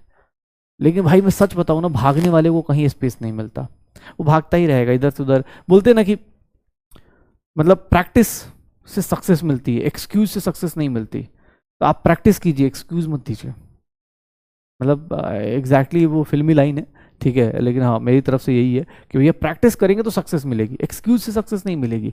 तो आप इस बात का ध्यान रखिएगा, ठीक है ना, कि भाई प्रैक्टिस ब्रिंग्स द सक्सेस अपने पास, लेकिन हाँ एक्सक्यूज भगा देता है सक्सेस को, तो इसलिए अपने पास प्रैक्टिस कीजिए, साथ साथ में वो कीजिए। ऐसा नहीं कि आप बस, आपको तो कुछ जा नहीं रहा, लेकिन जो पढ़ने वाले जो 90 मतलब मैं जो इस बैच में देखा अभी भी, मतलब अच्छी बात भी है इस बैच के लिए, मैंने देखा 90% जनता इतनी शानदार है, इतनी शानदार पढ़ाई कर रही है यार, दौड़ दौड़ दौड़ दौड़, थैंक यू सर, ये वो 25 चीज़ें जो मैं देखता हूँ, ठीक है, जो मुझे डेटा में भी कुछ कुछ चीज़ें दिखती है, तो मुझे दिखता है कि यार ये बच्चे अच्छा कर रहे हैं।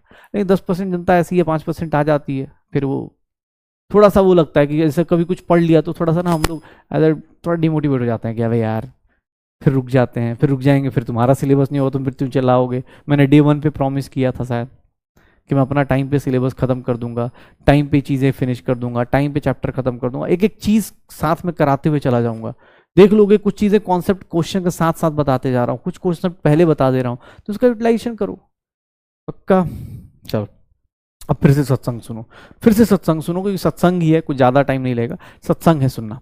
अपने पास ना मेरे पास क्या आया, राउल्स लॉ आया। राउल्स लॉ में क्या बोला गया कि सर हर एक लिक्विड क्या करेगा सर, स्ट्रेट लाइन को फॉलो करेगा। ग्राफ भी बनाया, क्लोज्ड ग्राफ बनाया।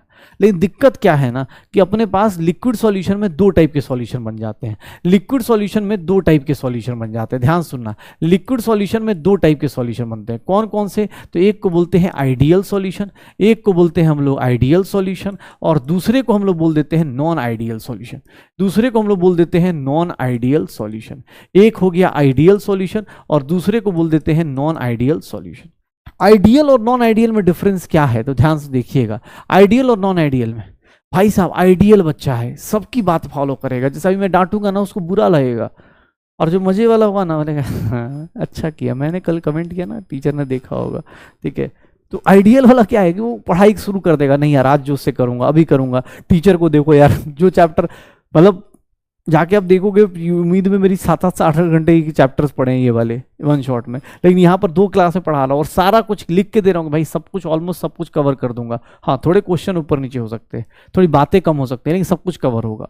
आइडियल सॉल्यूशन की बात कर रहा हूँ। आइडियल सॉल्यूशन क्या होता है सर, जो क्या फॉलो करता है, विच ओबेज राउल्स लॉ। किसको फॉलो करेगा, राउल्स लॉ को। कहां से कहां तक फॉलो करेगा, which obeys Raoult's law over the entire range of composition, शुरू से लेकर लास्ट तक। इंटायर रेंज ऑफ कंपोजिशन, शुरू से लेकर लास्ट तक, ये क्या फॉलो करने वाला है, राउल्स लॉ फॉलो करने वाला है। इंटायर रेंज ऑफ कंपोजिशन मतलब ये शुरू से लेकर लास्ट तक। इसके केस में P A is equals to P not A का ये होगा, P B is equals to P not B का बी होगा। ध्यान से देखना, पी नॉट ए का ये, पी नॉट बी का बी। इसके केस में अगर आप ग्राफ बनाएंगे तो ग्राफ भी ऐसा ही बनेगा, ग्राफ भी ऐसा बनेगा। ग्राफ भी देखेंगे, सबका ग्राफ जैसा भी बना रहे थे हम लोग, सबका ग्राफ ऐसा। इसका ग्राफ देखेंगे, अरे भाई हाँ, इसका ग्राफ देखेंगे, इसका ग्राफ देखेंगे तो इसका ग्राफ भी ऐसा। यहां देखो अपने पास इसकी वैल्यू क्या रख दी, काई ए की वैल्यू यहां 0, काई बी की वैल्यू क्या रख दी, सॉरी काई ए की वैल्यू क्या हो गई 1, यहाँ काई बी की वैल्यू क्या हो गई 1, काई बी की वैल्यू यहाँ क्या हो गई 0। यहाँ पर क्या आ गया पी नॉट बी, यहाँ पर क्या आ गया पी नॉट ए, यही आ गया सर। और सर ये जो लाइन होगी, ये जो लाइन होगी, ये क्या हो जाएगा पी टोटल। सर देखोगे सब कुछ क्या चल रहा है, आइडियल कंडीशन, मतलब एकदम बच्चा एकदम पढ़ाई कर रहा है, एकदम टाइमली जा रहा है, टाइमली सिलेबस कर रहा है, सब कुछ एकदम। सर क्लास शुरू सुबह 9 बजे शुरू करा, 3 से 4 बजे तक पढ़ाई करा, फिर डीबीपी करा, ये सब क्या, ये एक नॉर्मल रूटीन है जो राउल्स लॉ फॉलो कर रहा है। लेकिन अब तुम्हें भी पता है, हमारे पास तो ऐसे वाले लोग भी तो होते हैं कि सर अब वैलेंटाइन डे के अगले दिन से सर 15 तारीख से एकदम जितना डेविएशन है सर, ब्रेकअप पैचअप जो करना है करके, अब 15 तारीख से एकदम 12 घंटे 15 घंटे पढ़ाई करेंगे। ऐसा वाले लोग भी होते हैं ना, non ideal type. Non ideal type में क्या होता है कि ये भाई फॉलो नहीं करते, ये क्या करते, which do not follow. Non ideal solution कौन से हैं, do not follow Raoult's law. ऐसा नहीं कि शुरू से लेकर लास्ट तक नहीं करते, कहीं कहीं करेंगे। ये होता ना जैसे आज मोटिवेट हो जाएंगे तो आज करेंगे। Raoul's law over the entire range of composition, ये शुरू से लेकर लास्ट तक नहीं करते। इंटायर रेंज ऑफ कंपोजिशन, ये पूरा शुरू से लेकर लास्ट तक नहीं फॉलो करते। ये थोड़े बहुत बदमाशी करते हैं, थोड़ा बहुत बदमाशी कर रहे होते हैं नॉन आइडियल सॉल्यूशन।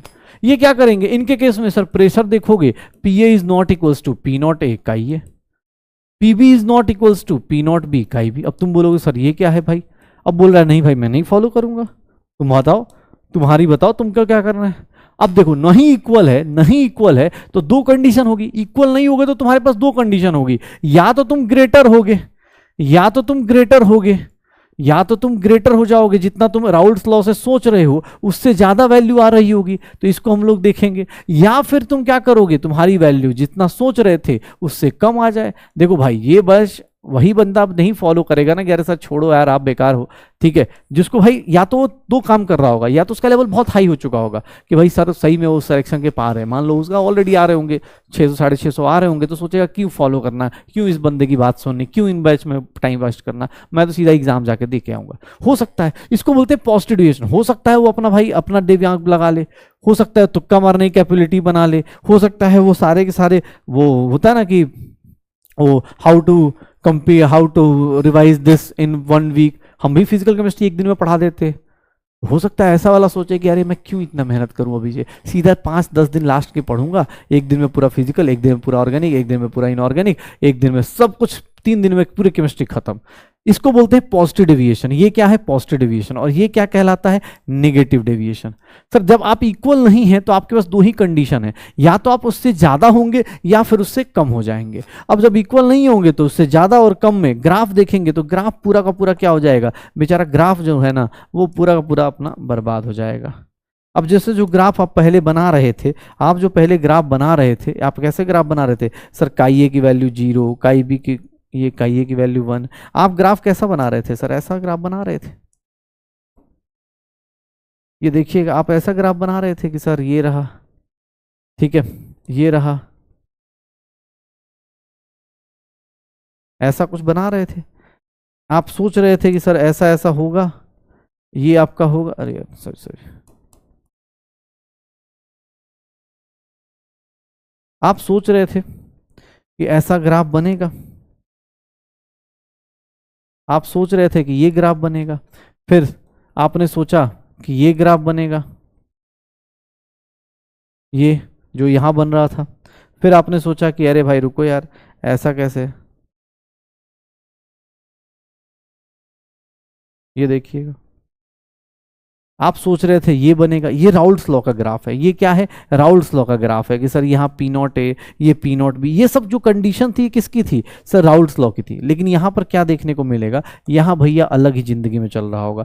या तो ये ज़्यादा हो जाएगा, या फिर ये कम हो जाएगा, या फिर ये क्या हो जाएगा? ज़्यादा हो जाएगा। ऐसे पॉजिटिव या निगेटिव डिवीजन, मतलब ग्राफ पूरा का पूरा क्या हो जाएगा? स्ट्रेट लाइन फॉलो नहीं करेगा, स्ट्रेट लाइन फॉलो नहीं करेगा, ग्राफ स्ट्रेट लाइन फॉलो नहीं करेगा। तो ये है आइडियल और ये क्या है? Non ideal. आइडियल में क्या होता है कि भैया आपके पास आप राउल्ट्स लॉ को फॉलो करेंगे, ये राउल्ट्स लॉ को फॉलो नहीं करेंगे। अच्छा ऐसा क्यों होगा? ऐसा क्यों होगा? तो सर उसके पीछे का रीजन है। उसके पीछे का रीजन क्या है? तो सर फिर से वही देख लीजिए, हमने क्या बनाया था? इधर क्या था? आइडियल था, और इधर क्या था? नॉन आइडियल था। सर देखिए होता क्या है, आइडियल नॉन आइडियल में डिफरेंस क्यों आया? ऐसा क्यों आया? तो इसका रीजन देखेंगे। आइडियल में क्या होता है, इसका रीजन देखेंगे तो आइडियल में क्या होता है कि सर इंटरमोलिकुलर फोर्स जो होता है ना, इंटरमोलिकुलर फोर्स बिटवीन ए, मतलब अगर मान लो ये सॉल्यूशन बन रहा है, देखिएगा A plus B is equals to 2ab, ये बन रहा है सॉल्यूशन में। तो इसका रीजन क्या है? आइडियल होने का रीजन क्या है और नॉन आइडियल होने का रीजन क्या है? एक्चुअली जो इंटरमोलिकुलर फोर्स है ना, वो सब तीनों का ऑलमोस्ट क्या है? बराबर है। Intermolecular force between A is almost equals to B is almost equals to ab। याद रखिएगा, इसका रीजन ये होता है कि इसका इंटरमोलिकुलर फोर्स क्या होता है? इक्वल हो जाता है। इंटरमोलिकुलर फोर्स अगर बॉन्ड आपका सब कुछ सिमिलर है तो इसीलिए आपके अंदर देखेंगे आइडियल सॉल्यूशन में सर डेल्टा एच मिक्सिंग का डेल्टा एच क्या हो जाएगा? 0। कोई चेंज ही नहीं आएगा। वॉल्यूम मिक्सचर का क्या चेंज नहीं होगा? क्यों? क्योंकि सर ये सब कुछ आइडियल है, कोई भी चेंजेस नहीं आएंगे। नॉन आइडियल में चलोगे तो सब खुरापात करेगा। सब खुरापात कैसे करेगा? ये देखना, नॉन आइडियल में सेम चीज करने जाओगे, बोलेगा अच्छा ये लो। इसका रीजन क्या होगा कि भाई साहब हम लोग ना इक्वल नहीं होते। हमारा इंटरमोलिकुलर फोर्स देखने जाएंगे ए का, तो that is not equals to B is not equals to, sorry B is not equals to A B. यहां इंटरमोलिकुलर फोर्स क्या होगा? सेम नहीं होगा। इसीलिए यहां पर delta H mixture is not equals to 0 और delta H mixture is, sorry delta V mixture क्या हो जाएगा? Delta V mixture is not equals to 0। अब नॉट इक्वल्स टू 0 है तो फिर से यहां दो केस कि सर या तो ग्रेटर देन 0 होगा, या तो ग्रेटर देन 0 होगा, या फिर लेस देन 0 होगा। ग्रेटर देन 0 कब आता है? जब पॉजिटिव डेविएशन आती है। जब पॉजिटिव डेविएशन आती है, जैसे वहां पर अभी बताया सर, या तो ये होगा या फिर उल्टा हो जाएगा, delta H mixture less than 0, delta V mixture less than 0, तो ये नेगेटिव डेविएशन कहलाएगा। अब नेगेटिव डेविएशन और पॉजिटिव डेविएशन हम लोग पढ़ेंगे कल की क्लास में, लेकिन हाँ आज के लिए बस इनका एग्जांपल, आइडियल गैस का एग्जांपल याद रखिएगा।